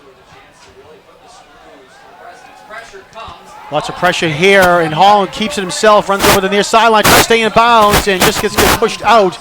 And they're going to say he gets pushed out at the 8. But that was a great job by Holland to sense the pressure and get out of danger. 12-yard pickup. 1st and goal for Westwood.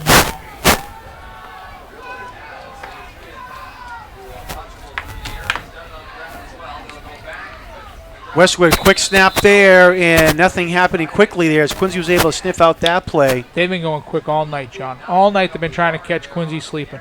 No gain on the play. Brendan Senjik was trying to run there, and they're going to say no gain, so stays at the 8-yard line.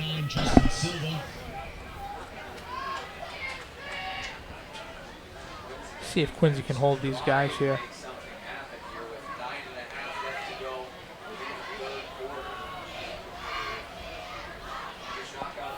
They're coming again. Holland complete to Senjik, and he is wide open. No one near him with about 10 yards.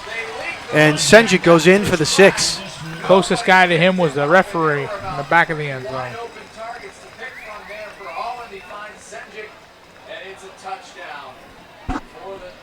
Unfortunately for the Presidents, this game has turned 180 degrees since the end of the first quarter.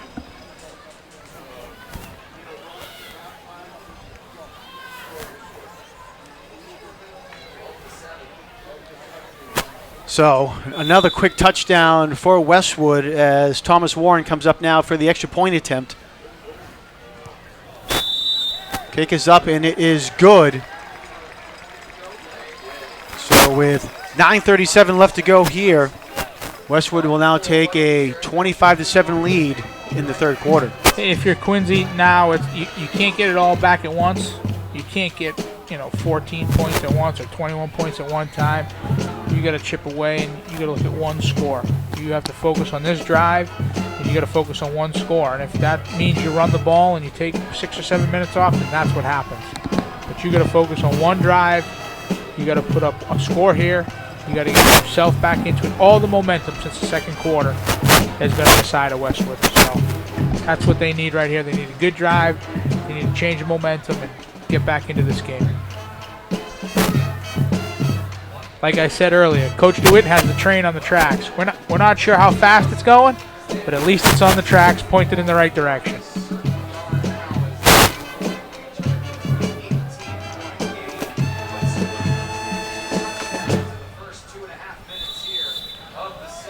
All right, got another kickoff here for Westwood, and same kick, and this one is going to go out of bounds without question.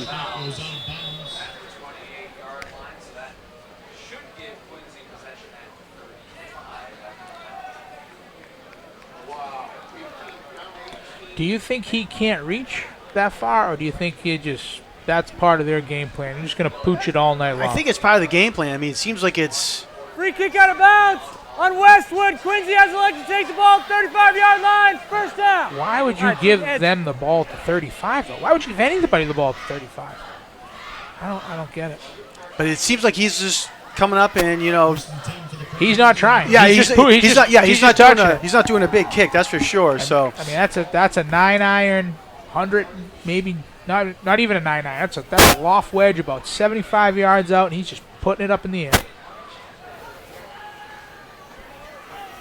Francois is back in, and he even run into the huddle. He didn't look great running into the huddle.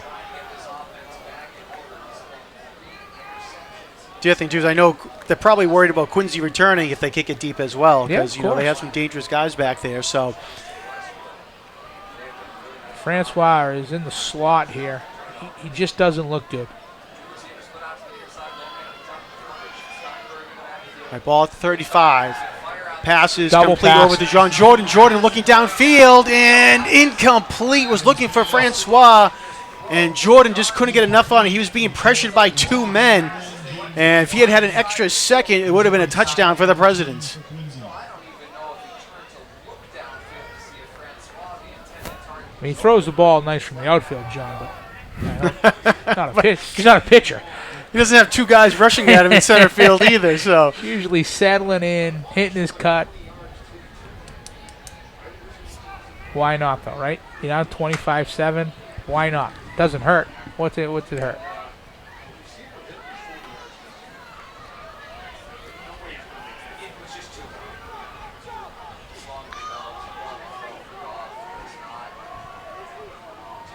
all right, so second down now for the Presidents.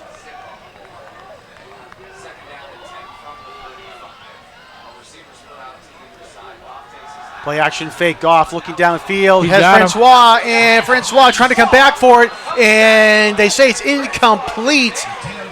Quincy is furious. They're looking for a pass interference call as Francois was coming back, and the defender had kind of stopped moving. Wow. Wow. I mean, the guy was right there. That referee was right there. He couldn't have got any closer to it.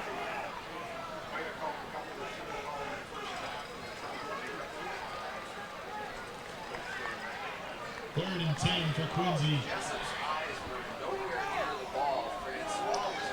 So a tough break there for Quincy, as it looked like there might have been a pass interference. And they would have had the ball at about the 50-yard line. All right, so now it's third and long for Quincy, third and 10. Third and long is not a favorable down for the Presidents. Three receivers in a bunch to the left of Goff. Goff rolling that way. Gets Guy in the pressured middle. quick. Ball gets tipped, and it goes incomplete. Getting his hand on it was Kevin Doherty, the senior for the Wolverines.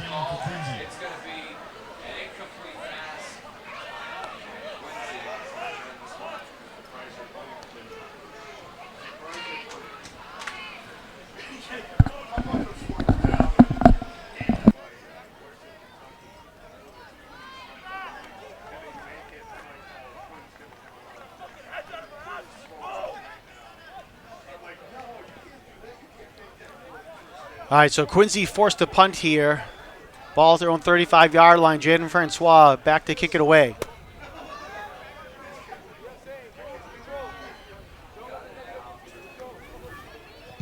Francois, nice kick, nice high kick. Great kick by Francois. And it's going to go out of bounds at about the 30-yard line. No shame in that punt right there, John. I'll tell you right now, Coach DeWitt is still on fire about that pass interference call, or non-call, I should say. He is on fire.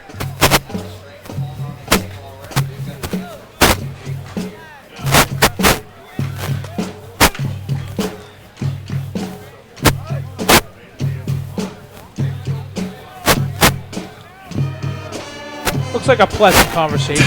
Oh, what are you doing after the game? Really? Yeah, that's great. Yeah. Well, you can see there he's saying that the defender had his back to the ball and didn't even really look for Must it. be Italian because he's talking with his hands. You know what I mean?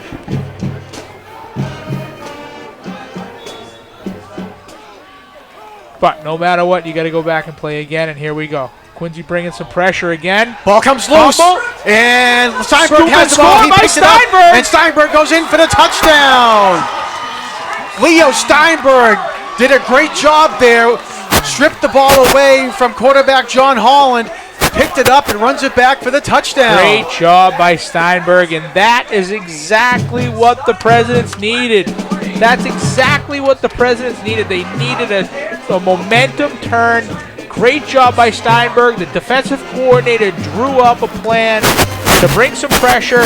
Steinberg broke free. Good sack. I don't even know if he got the sack, right? I think he just caused a fumble. He just knocked it out of his hands. He didn't sack the quarterback. He just knocked it out of his hands and then scoop and score. What a great job by the Presidents. Great job by Steinberg.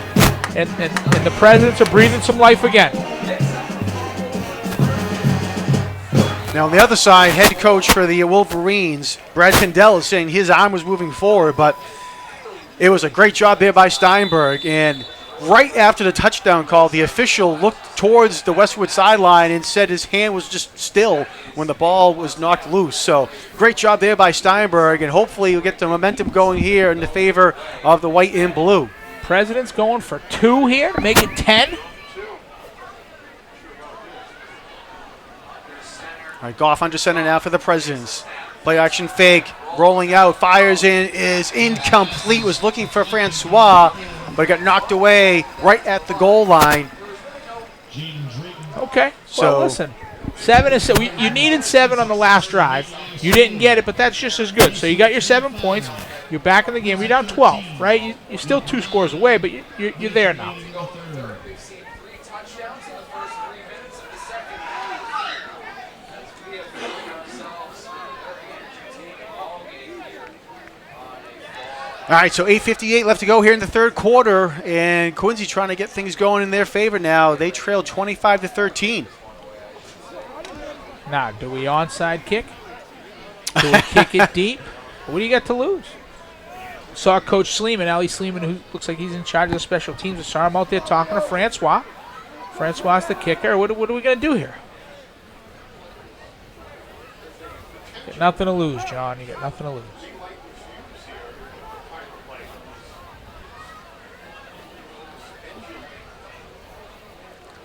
Well, Westwood is inching up a little bit here as well in case there is going to be an onside kick.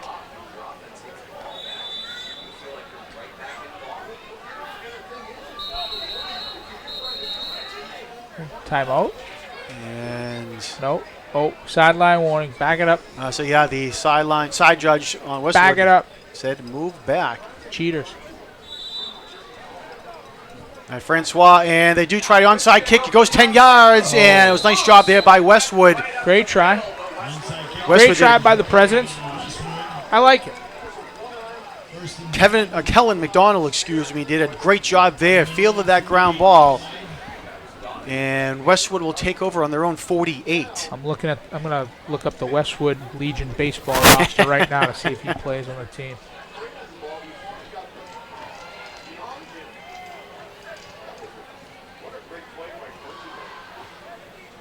So give credit to Westwood there. They were prepared for that just in case. And Kellen McDonald, the sophomore, reeled that in. Let's see if the Presidents draw up some pressure again. Here they come. As they do, they bring right up the middle. Ball gets tipped Pass is complete to Senjik, and over there to make the tackle for Quincy was Darryl Wright. Nice job.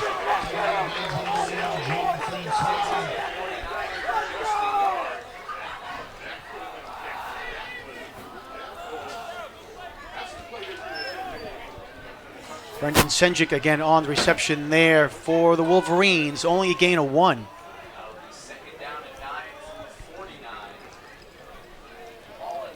John Holland, 12 of 19 passing for the Wolverines, has 184 yards and 4 touchdowns. Andrew Donegan, Jaden Drayton, Thomas Warren, and Brendan Senjik all with touchdowns here tonight for the Wolverines.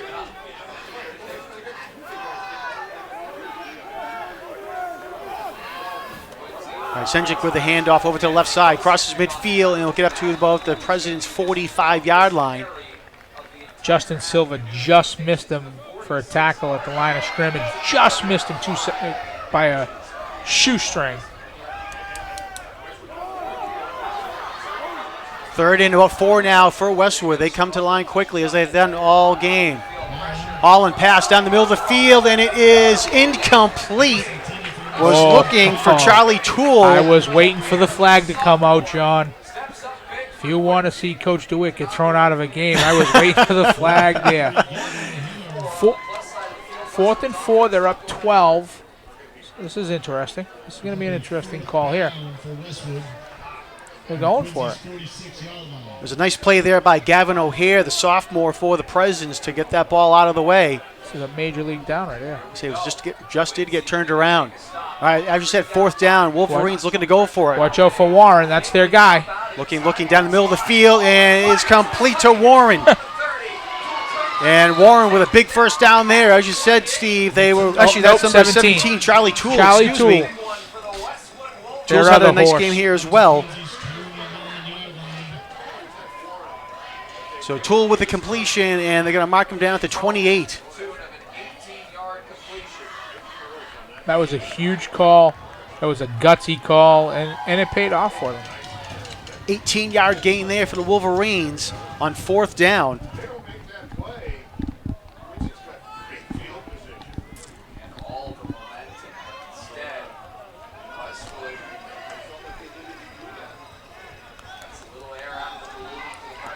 All right, 1st and 10 at the 28.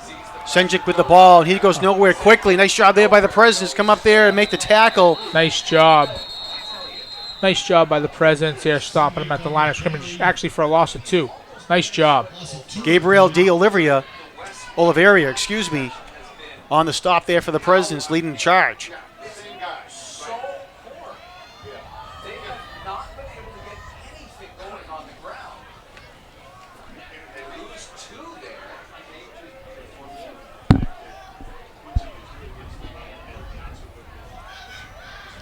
All right, loss of 2 on that play. Brings up 2nd down and 12.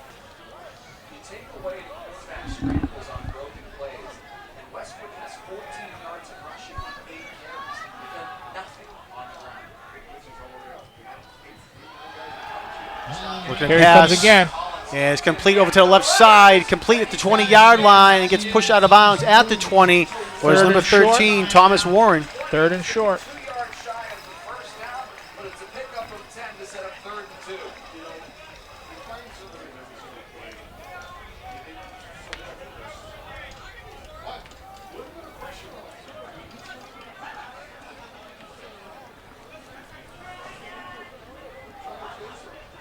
Big stop for the President. Well, I mean, Westwood's going to go for it on 4th, so you got to stop him twice here. Yep. 3rd and 2. On looking to pass, he was being pressured, and did he catch the ball? And he did. Wow, what a catch there. Andrew Donegan with a great catch at the 19-yard line, right at the 1st down marker. And it's going to be... Well, hold on. I'm trying to see here if it's a 1st down or not. How can the guy that's right next to it have the wrong spot? How is that even possible? All right, so they're going to call for a measurement here.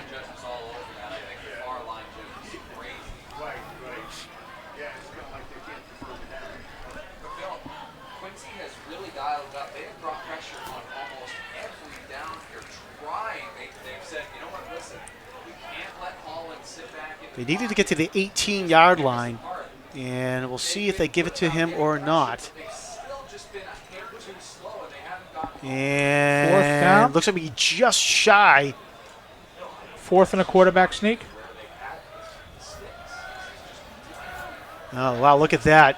Fourth and a quarterback sneak. So is that shy? Fourth down.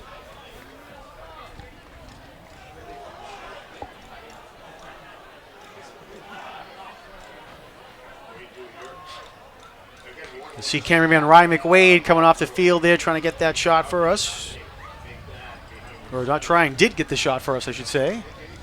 Ryan's been here all day as well, on camera for the girls and boys soccer games.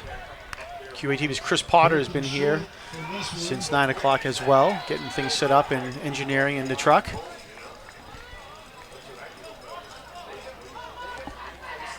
Chris Young comes in. Timeout. They got too many guys in the field. And like you said, timeout called by the Presidents.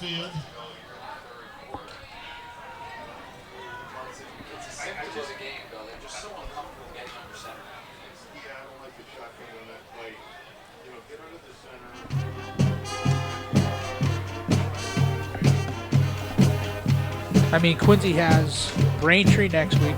That's definitely not an easy game. It's at home, which is good, but not an easy game. And then they get right into it. Pembroke, Hanover, Plymouth South, Situate. Man, Quincy has got some tough games ahead of them. Say Braintree beat North Quincy last week, 40-20. And they have Framingham this week. But back to the Presidents, like I said, a couple of tough games. And the Hanover Plymouth South Situate stretch is not going to be an easy one at all. Exactly. And you get 2 of the 3 at home, but still, man, it's not easy. It's definitely not easy. Hanover and Situate, 2 of the best teams in the state. Here we go, 4th and 1, right? They got to be giving it to this kid to go up the middle. All right, John Holland in the shotgun, senior quarterback for the Wolverines. You got to think he's going to turn and hand it to Cendric. And I was wrong. No, they got bootleg out. Hold there, and flag is there thrown. You go. I say, you were talking about head coach Ed DeWitt getting thrown out of the game. He was yelling, hold, and the referee threw the flag as the end for the Presidents was being held with 2 hands. Jeez.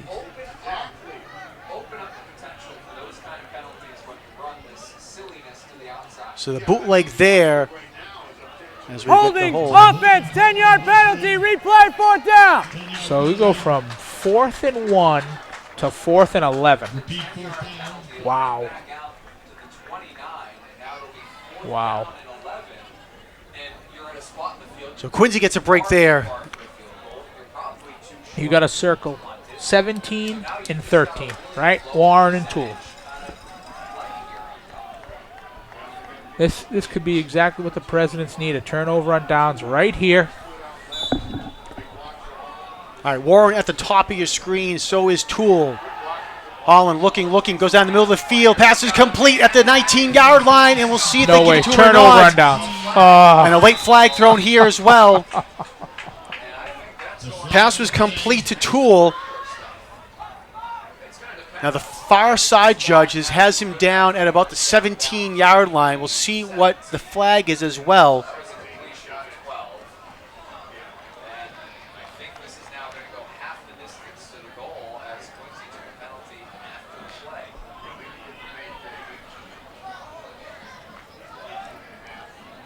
All right, referee is looking at a card here.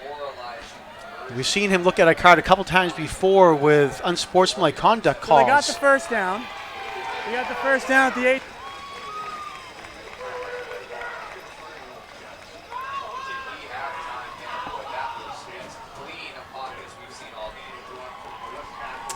I tell you, it looked like the one time Quincy didn't dial up any pressure and they went into coverage, and that might have bit them. As you talk about that, Steve, Colin, John Howland, the quarterback for the Wolverines, he had plenty of time to throw. All day. And Toole did a great job of getting free. We'll go down to call.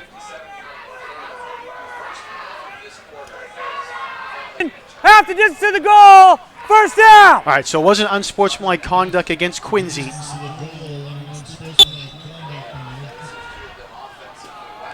And they're going to mark him ball up to the 10-yard line.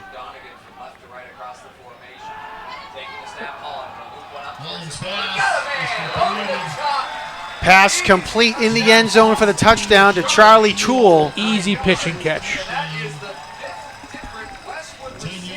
Easy pitching catch for the Presidents.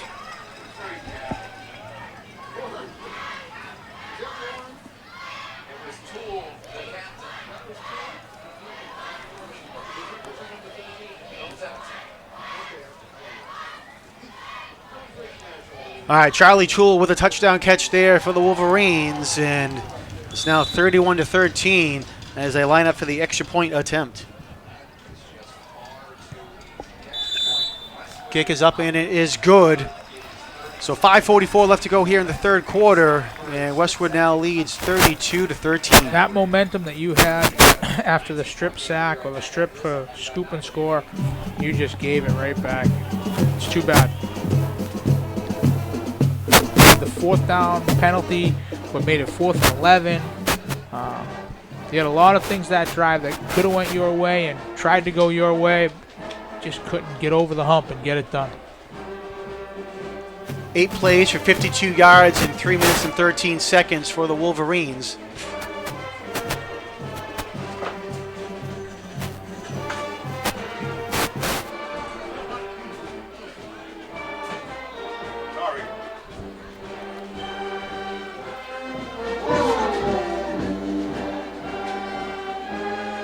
Where do you think they're going to kick this, John?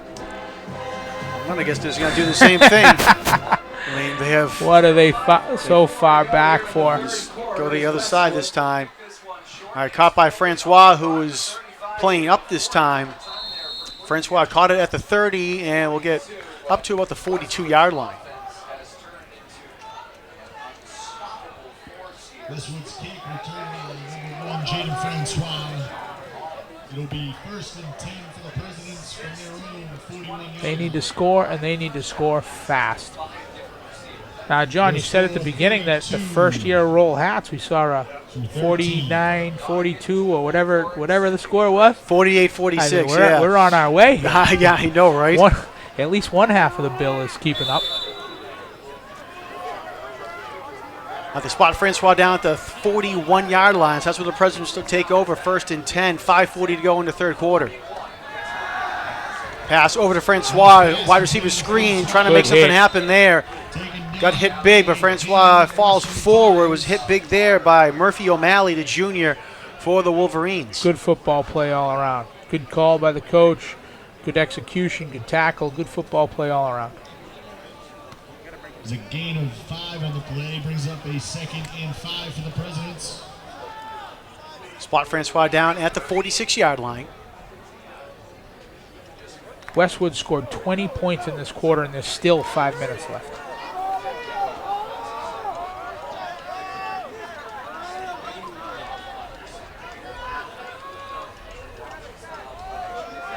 Give it to Francois on the end around. Has some space, crosses midfield. Nice stutter step there by Jaden Francois. Gets across to 45. And with forward momentum, they're going to mark him down at the 41. Forward progress, excuse me. So, John, as you're watching that play, we've been talking all night about how Jonas Au is a little hurt. He hasn't touched the ball since he got hurt. Of course, Francois is limping. In that situation, he was the lead blocker on that play, and he's probably the fastest kid on the team, and Francois blew right past him. He's not running at 100%. He's definitely hurt. He didn't even try to block anybody. Francois goes right over to the trainer and sits down, and looking at his right foot, it looks like a right ankle. 1st and 10 for the Presidents, again at the 41. Goff gives it to Alla over to the left side. Gala, nice job there by Jonas Alla. He gets up to the 30. Up to the Westwood 30. Does he look good getting up? It'll be a 1st down for the Presidents. Little limp, but okay.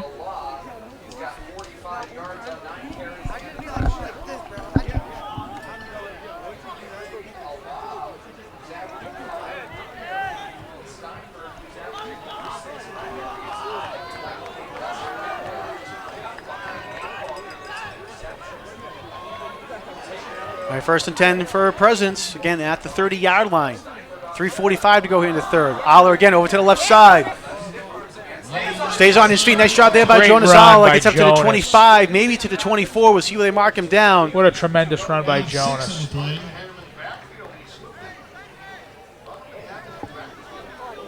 And they do give him the 24-yard line for Jonas Aller. 2nd down and 4 now. He's got to come off. He's got to come off. It's too bad.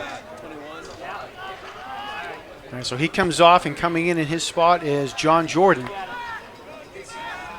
Steinberg in the backfield.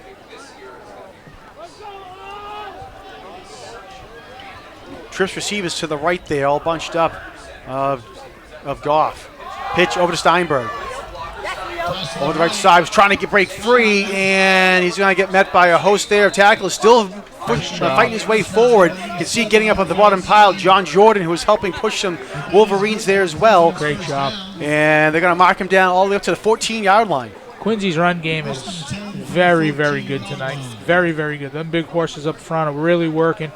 It just seems that they get in trouble when they got to go to 3rd and long or 2nd and long, and they got to pass the ball. But as far as their run game goes, it looks tremendous tonight. I have Quincy down for 172 yards rushing here tonight. Nothing wrong with that.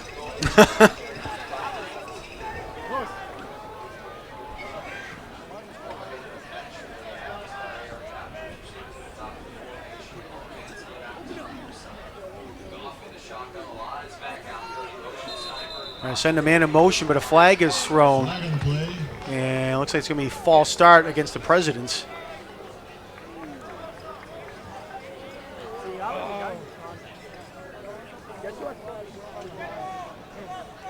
It's 5-yard penalty. It's still 1st down. All right, 5-yard penalty against the Presidents. That's going to push him back to the 19-yard line and make it 1st and 15. And again, that's exactly what we were talking about. When you get into a long situation where he has to pass, that's where he gets in trouble.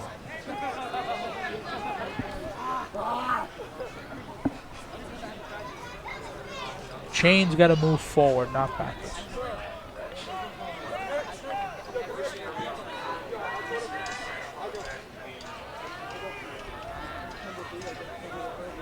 All right, Goff in the shotgun, Aller to his left.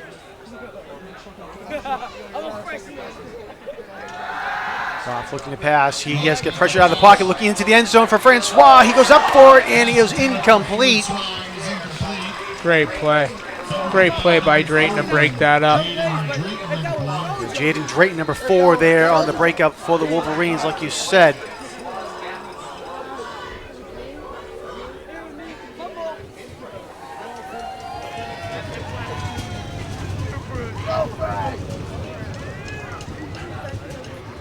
All right, so it brings up 2nd down now for the Presidents.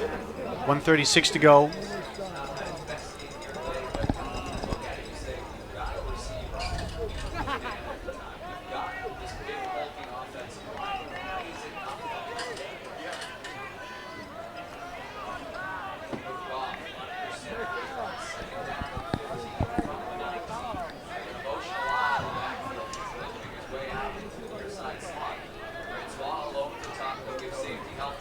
Goff hands it off to Steinberg. Steinberg spins out of harm's way.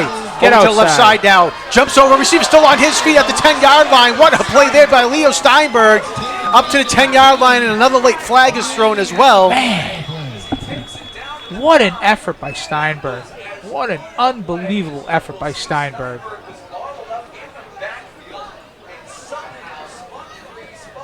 right, so we'll see what the penalty is here. It was thrown by the back judge.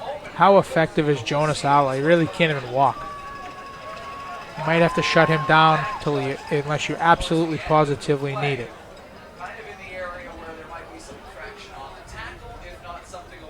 Great run by Steinberg. Wow. So Steinberg was stopped in his Foul tracks. for hurdling. All right, so there's no flag on the play. They pick it up. So they spot Steinberg down at the 9-yard line.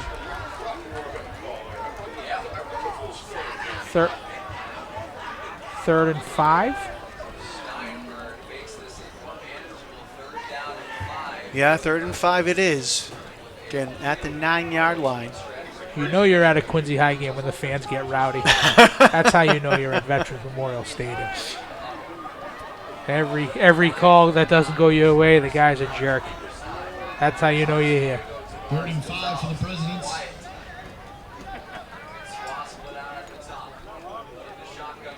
All right, they give it to Steinberg, trying to get to the outside. Oh, nice tackle there by number 3, Andrew Donegan, senior for the Wolverines. We've called this name several times tonight on offense and defense, and that was a huge stop there. That was a situation where maybe Steinberg should have kept it up the middle, and instead of trying to bounce it to the outside, should have just stayed with the block. What are you going to do? The kid makes plays all the time. You can't fault him for trying to make a play. And No gain. And Ala's going back in. Ooh. All right, no gain on that play. Jonas. All right, so 4th down now for the Presidents. They need to They're get to the going 4. Wildcat. They're snapping it to Jonas Ala. Oh, Ala. They need to get the play off. They just do. Ala keeps it himself, trying to get to the right sideline, and breaks out of harm's way and won't get the first down. Mario Vinci came over there, made the initial hit, was able to hold up Ala, and that allowed the rest of the Wolverines to come and bring him down. Yeah, that was tough.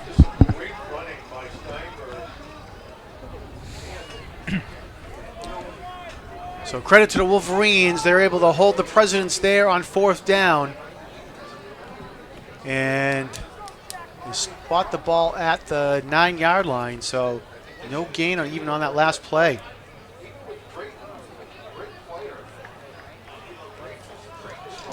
And turnover on down with 25 seconds to go in the quarter.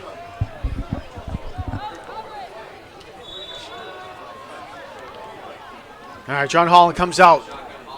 Hands it off to Cendric over to the left side, and Cendric will get up to the 15-yard line. Elijah Childs had a chance to get him in the backfield for a loss of 3 or 4. It was just a shoestring tackle away.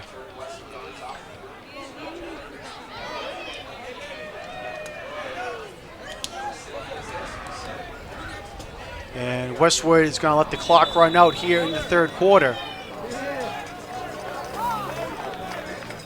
So under 3 quarters of play here at Veterans Memorial Stadium, and Quincy trails Westwood by a score of 32-13. It was 7-0 after the first quarter, Quincy High. 12-7 at the half, Westwood. 32-13 now. Westwood came out slinging that quarter. And they have the ball again.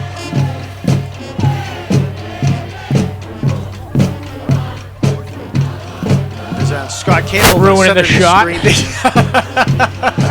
Ruining the shot. Saw Scott here early this morning. He told me he got a call at 7 o'clock from the company that was delivering the bouncy house, and they said, we're on our way to the stadium. And he said, okay, I'll meet you there. So Scott's been here since about 7:15 this morning here at the stadium to get things ready. So a lot of effort then by Scott Campbell to make an exciting day here at the stadium. He does a ton, not only for Roll Hats, not only for Quincy High, but for the city of Quincy. He does a ton. And I can honestly tell you that I don't think I've ever called him where he didn't either pick up or call me right back. And that's not just me, that's everybody. Anybody who ever calls the guy and needs a favor or something like that, he's there. And he's a Quincy guy through and through.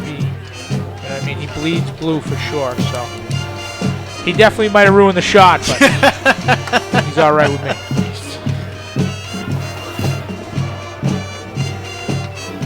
I remember telling him, here's a good segue. I remember telling him just a couple years ago how I wanted to do game day, Thanksgiving game day, right before the Thanksgiving Day game. We were at the Pembroke Quincy High game at Pembroke, and he was like, let's call John tomorrow. I said, they got a lot going on, and here we go, right? This will be our 3rd year doing game day, baby. Game day, yeah. It was funny. Scott was telling me the other day, we were talking about different things, and I mentioned something about Thanksgiving. He said, we're doing game day again this year. I said, oh, yeah, I assume we were. I was like, you tell me if we're not, but yeah, we were ready for it. And We are, baby. he said, well, I got a call from someone in Florida that said that they were watching the game day and the pregame and Thanksgiving, and they said it was the greatest thing we're down in Florida, but we're watching North Quincy Thanksgiving morning, in their home. And so Wait till this year. I'm not sure what that means quite I yet. I don't know what it means either. So I haven't even cleared last year's outline yet. Wait till they see this year.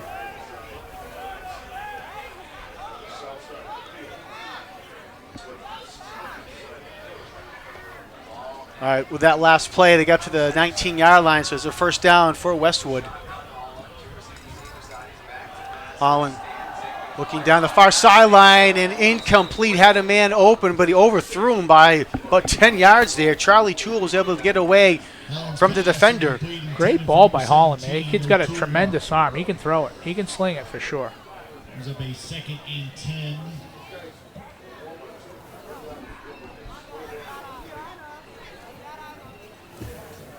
We mentioned QATV will be back here next Friday, October 4th, where Braintree comes to town against Quincy.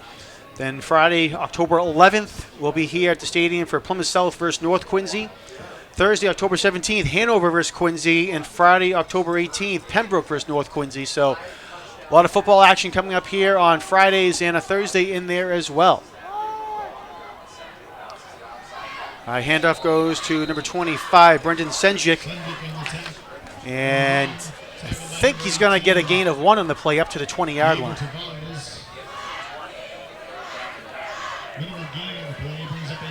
Quincy Hanover's a Thursday night, huh?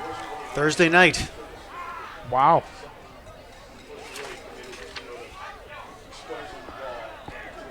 Wonder what's going on, why that is. Well, Pembroke comes to town the next day with North Quincy. Boo. Yeah, why wouldn't they go on Saturday? Something's got to be here. I guess that's far enough away that we don't have to worry about that. Right now, yes. Our third down and Good 9. pressure by Holland the gets Presidents. pressured in. Almost. Darryl Wright couldn't bring it in, had it in his hands, and had wide open green space in front of him. A nice break up there, and it'll bring up 4th and long. That had pick 6 written all over it. Great pressure by number 55, Elijah Charles. Great pressure.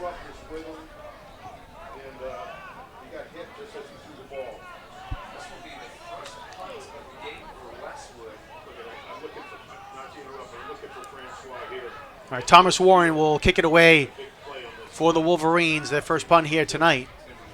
Francois back deep. Diego Tavares also back deep.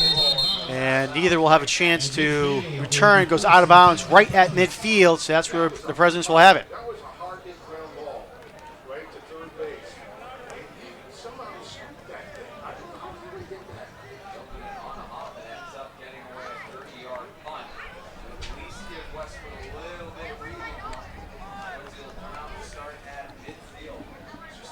Ten minutes left, down 21. Well, down 19. 3 scores. Their backs against the wall, but they're not out of it. They're not out of it. They need a score here. They can certainly score quickly, too. So, Yeah, we saw them do that several times against Archies. So we'll see what the Presidents have up their sleeve here. And they've proven that they can get turnovers, right? They can produce turnovers. Yep. All right, Goff with the ball, looking, and he's going to get sacked and brought down there.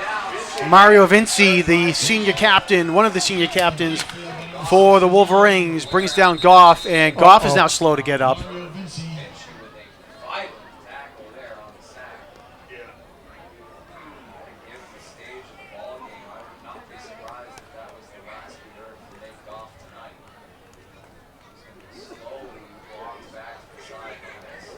That's a concussion protocol move right there, if I ever saw one.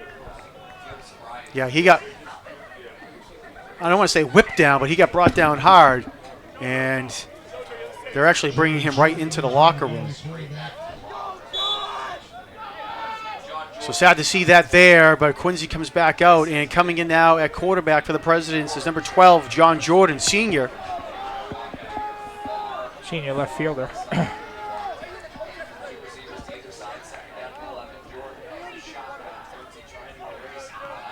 Jordan in shotgun, rolling out to his right. He fires and is intercepted by the Wolverines, picked off there by Jaden Drayton. Pass is intercepted by number 4, Jaden Drayton. First and 10. And Drayton caught the ball at the 41, and that's where he just went right down.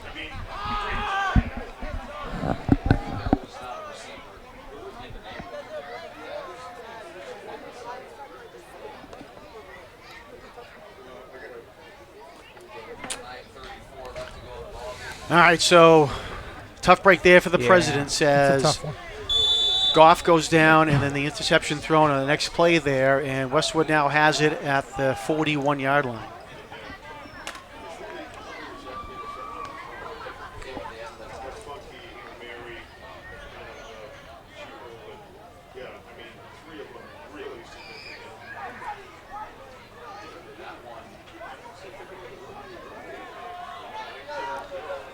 All right, senior quarterback John Holland in the shotgun for the Wolverines. And he gets hit quickly there. Leo Steinberg comes up to make the initial hit. Blow the whistle. Handoff one to number 28, Jackson Martin.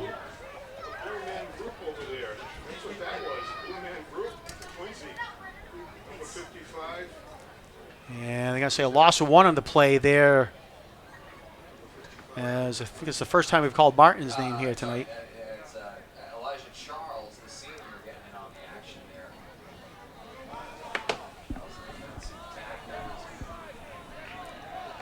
It was going to be tough with Goff at quarterback. It's going to be even tougher with Goff out of the game now and not having the ball. Damani Cole, number 2, senior for the Wolverines. He gets the run this time, and no gain there, just back to the line of scrimmage. I think Westwood's in a prevent yourself from getting hurt type thing. They taking the guys out. Just going to run. Let's say they're just trying to eat up some clock here Yeah. now. 8.5 to go now. They're not going fast anymore.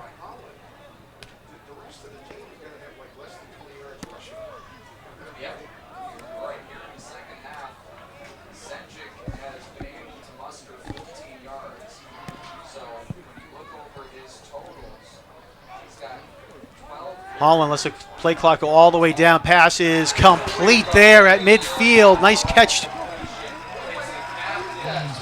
Looks like it was Charlie Toole on the reception. No, that was number 87, the tight end, Murphy O'Malley. What a tremendous throw. What a tremendous, tremendous throw that was. Wow. First and 10. Westwood at the President 48.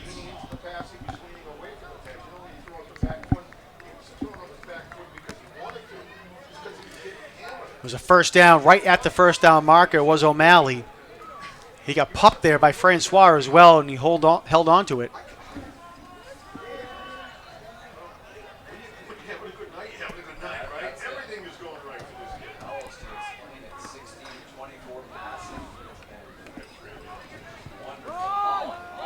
Cole on the carry again. He gets hit immediately in the backfield there by the Presidents. Tremendous job by the President defensive line. Looked like Elijah Charles was in there to make the first hit. Also number 25, Titson Pierre. The D-line and the linebackers are playing great. They're getting great penetration. They're rushing the passer. They're stopping the run. They're doing a great job. But I got to tell you, man, when this kid Holland gets on the outside or when this kid Holland starts throwing the ball, it's tough. 3-yard loss on the play for the Wolverines.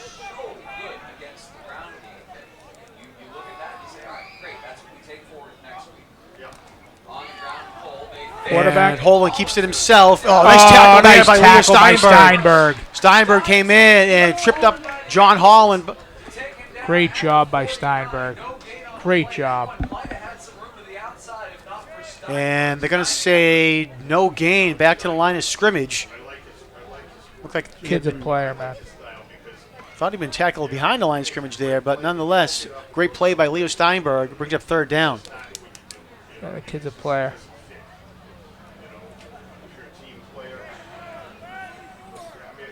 Third and 13.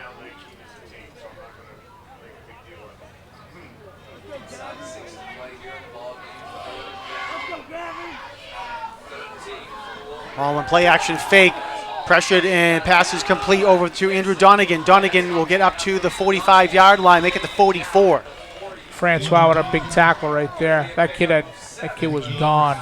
It was only Francois. That was it. If he doesn't make that tackle, that kid's still running. All right, well, with a nice tackle there, it'll bring up 4th down and 6 now for the Wolverines.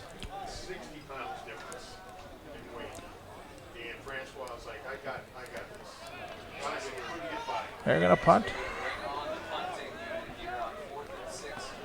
All right, so they are going to bring out the punting unit, and Thomas Warren will kick it away again.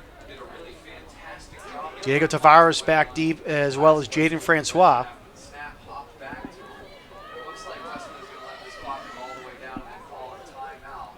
High snap, but he's able to bring it down. Warren. Catch it, Francois. Francois goes all the way back to about the 10-yard line to catch it. Has some space down the sideline and will get pulled out of bounds at the 25-yard line, make it 26 where they spot him out. Good job by Francois. Get what you can get. Great job.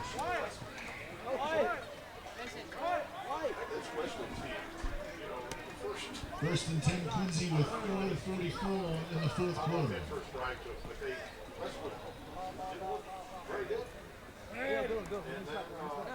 4:44 left to go in the game. And again, Quincy will have first and 10 on their own 26-yard line. And Goff has not come out of the locker room. I would say his night is over. Yeah. Hands up in the face of the quarterback. I got my lineman to come up.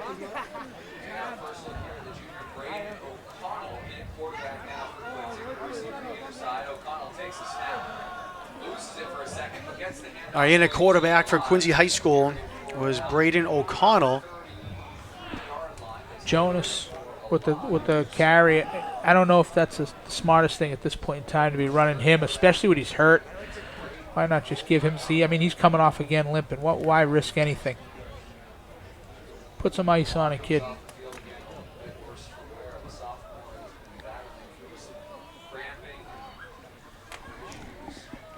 Ball up to the 33-yard line.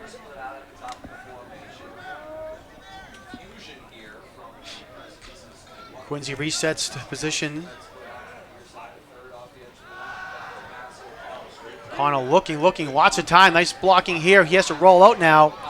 Throws downfield and is incomplete. Looking for a flag, and there it is. Well, he pass interference. Flag on the play. Braden O'Connell in at quarterback now for the Presidents.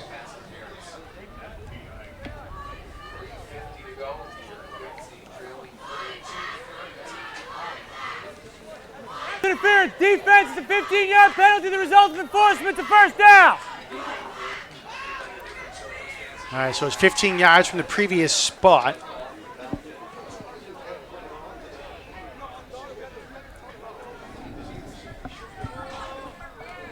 So they mark it down at the 48-yard line.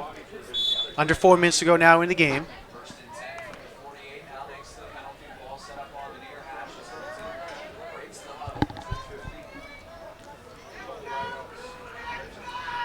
It's got to be a little more sense of urgency for the Presidents here. I mean, I get it. It might be out of reach, but you can't play like that. And O'Connell has nowhere to go. Big pressure up the middle there by the Wolverines, and he gets sacked back at the 39-yard line. That offensive line, again, big boys, but they got to block. There's no excuse for that. They got to block. Put your big body in front of the guys trying to get your quarterback. Brings up a second and 19 for the Presidents. So again, the ball goes all the way back to the 39-yard line. Second down and 19 now for Quincy.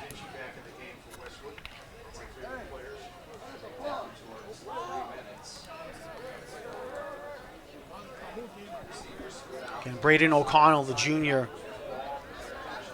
in at quarterback for Quincy. There's some confusion for sure in the Quincy backfield. Connell rolling out to his right. Fires pass is complete to Steinberg. Nice spin there by Steinberg at the 50-yard line. Trying to fight his way He's forward. going. Still going forward. Crosses the 45 up to the 43. What a great player, man. He's fun to watch. He gets every inch out of it, man. I love this kid. He's a great player. He really is. He's fun to watch. This is going to be right at the first down marker, and I believe they should have it. And officials coming over to look at it, Yeah, and it is first down. Yeah, he just doesn't do it on offense, right? When he's in there on defense, he's giving you everything he's got. He's doing a great job.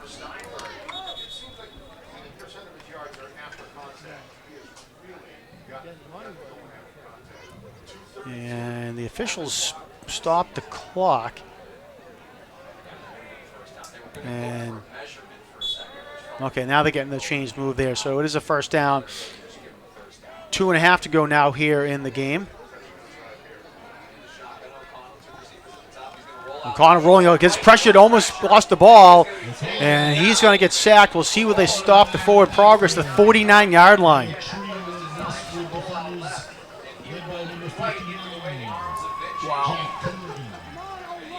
Big hit for his troubles. That's another 9-yard sack. I don't know how much Vinci weighs. Let's see he weighs 220. He is the fastest 220 guy I've seen.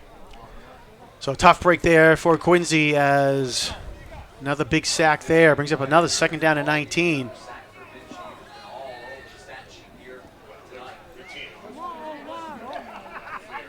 Minute 40 now to go here in the game. McConnell loses the snap, picks it back up. Throw the ball away, kid. And he was trying to get some space, but just nothing there. And they're going to mark him back down to the 37-yard line. So 1st and 10 is now 3rd and 2 miles.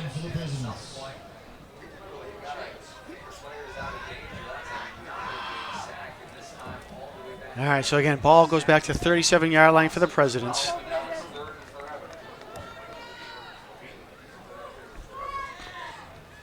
One minute to go now in the game.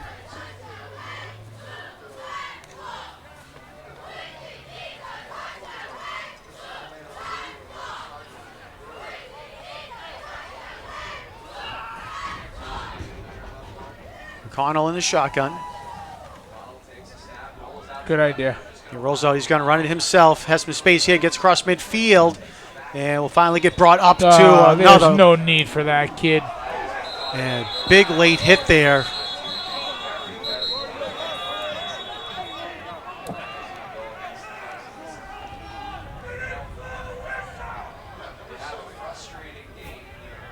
So O'Connell got tackled at the 48-yard line.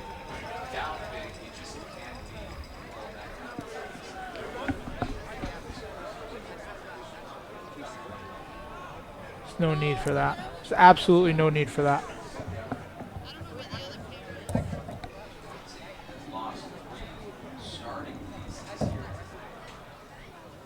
rush for O'Connell was a good one for 18 yards.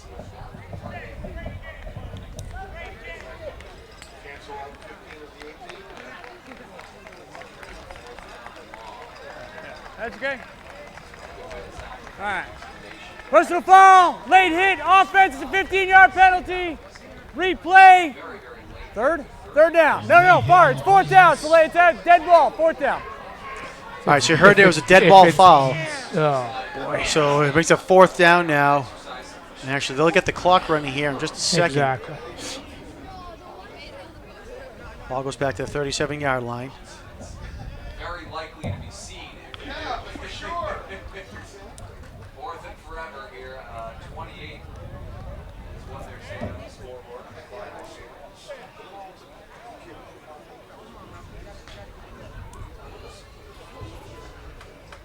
Referee over on the Westwood sideline talking to head coach Brad Pindell. What could they possibly be talking about? Say, I'm not too sure, other than let's get the clock running exactly. here.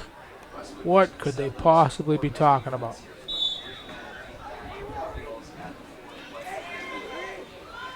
All right, so again, it's 4th down. O'Connell looking to pass. Oh boy. Pass is complete, and it is Steinberg, but he got hit big at the 45-yard line. And Steinberg a little slow to get up as well. And that's going to be a turnover on down.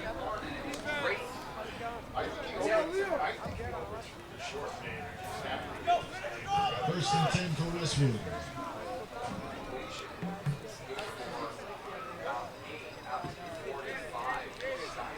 All right, so 18 seconds to go. Westwood will come out and nail it down.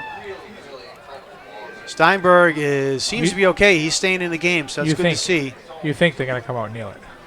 That's what you would say. Yes, they are. They're going to come out and kneel this down.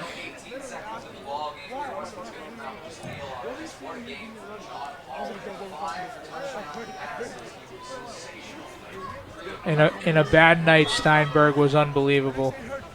Francois was unbelievable. Ala was unbelievable, but he got hurt. They had some bright moments. They really did. Quincy High had some bright moments, but they shot themselves in the foot too many times. All right, so that will wrap things up here at Veterans Memorial Stadium. And not the way the Presidents wanted to have things happen here on a Roll Hats weekend and a senior night here at the stadium as well, as Westwood will take this game by a score of 32-13. Real quick, run down some stats. First for Westwood, John Holland, 19 of 29 passing, 253 yards and 5 touchdowns for the Wolverines. Brendan Senjic, he had 11 carries for 24 yards, and Holland had 14 yards rushing as well. Andrew Donegan had 4 catches for 36 yards and a touchdown. Jaden Drayton had 1 catch for a touchdown. Thomas Warren, 3 catches for 31 yards and a touchdown. Charlie Toole, 6 catches, 120 yards and a touchdown. And Senjic had 4 catches for 42 yards and a touchdown as well. For Quincy High School, Nate Goff had 2 of 12 passing for 34 yards, and Braden O'Connell, had 27 yards passing. Rushing side of the ball, Leo Steinberg led the way with 13 carries and 82 yards. Jaden Francois had 23 yards rushing. Nate Goff, 20 yards. Jonas Ala had 12 rushes for 58 yards and a touchdown as well. Francois had 2 catches for 34 yards, and Steinberg 2 catches for 27 to wrap things up for the Presidents. So again, final score here, 32-13. Quincy will now drop to 1-2 on the season, and we mentioned a couple times they're going to face a tough opponent next week, Steve, here at the stadium against Braintree, and it'll be a tough opponent to get things back on track to keep things moving for the rest of the season. It is definitely not going to get any easier with the Womps in town next week. It definitely is not. Coach DeWitt's got to just rally the troops, right? Get back to practice, do what you do, and one foot in front of the other. That's all. You can't change this game now. And maybe Braintree is an extreme uphill battle next week, but you just keep going in the right direction and you work at it. This is Coach DeWitt's 3rd game. This is his 3rd game as the head coach of Quincy High, and there's obviously frustration, but again, as far as an alumni and somebody who played here and took a lot of pride in playing here, he's the right guy for the job. And we had a little derailment at the end of last year, but the train is on the tracks, and maybe it hasn't left the station yet, but it's pointing in the right direction. And Coach DeWitt's the guy, and I know I support him 200%, and every alumni that I've spoken to also supports him. So he'll get it together, he'll get it right, and it starts Monday at practice. All right, real quick, I want to thank our crew that came out here to make this game possible. On camera, we have Ryan McWade, Scott Daniels, and Frank Hart. On graphics, we had G. Fred Shepard. On audio, Malika Brown and Chris Potter. Our engineer was Chris Potter, and our director, Peter Doherty. And again, I want to thank also Ryan McWade and Chris Potter here for all 3 games. We had 2 soccer games at 11 o'clock and 1 o'clock, and then here the football game as well. And Chris and Ryan have been here at the stadium since about 9 o'clock, so I want to thank them for a long day for QATV. We appreciate all their efforts. So again, we mentioned we'll be back here next week where Quincy will face off against Braintree. That game on Friday, October 4th at 7 p.m. And it'll be live on QATV Channel 8 on QATV HD 1072 and online at QATV.org. So for Steve Mays, my name is Jonathan Caleria. Thanks for tuning in to this edition of QATV Sports. We'll see you next time.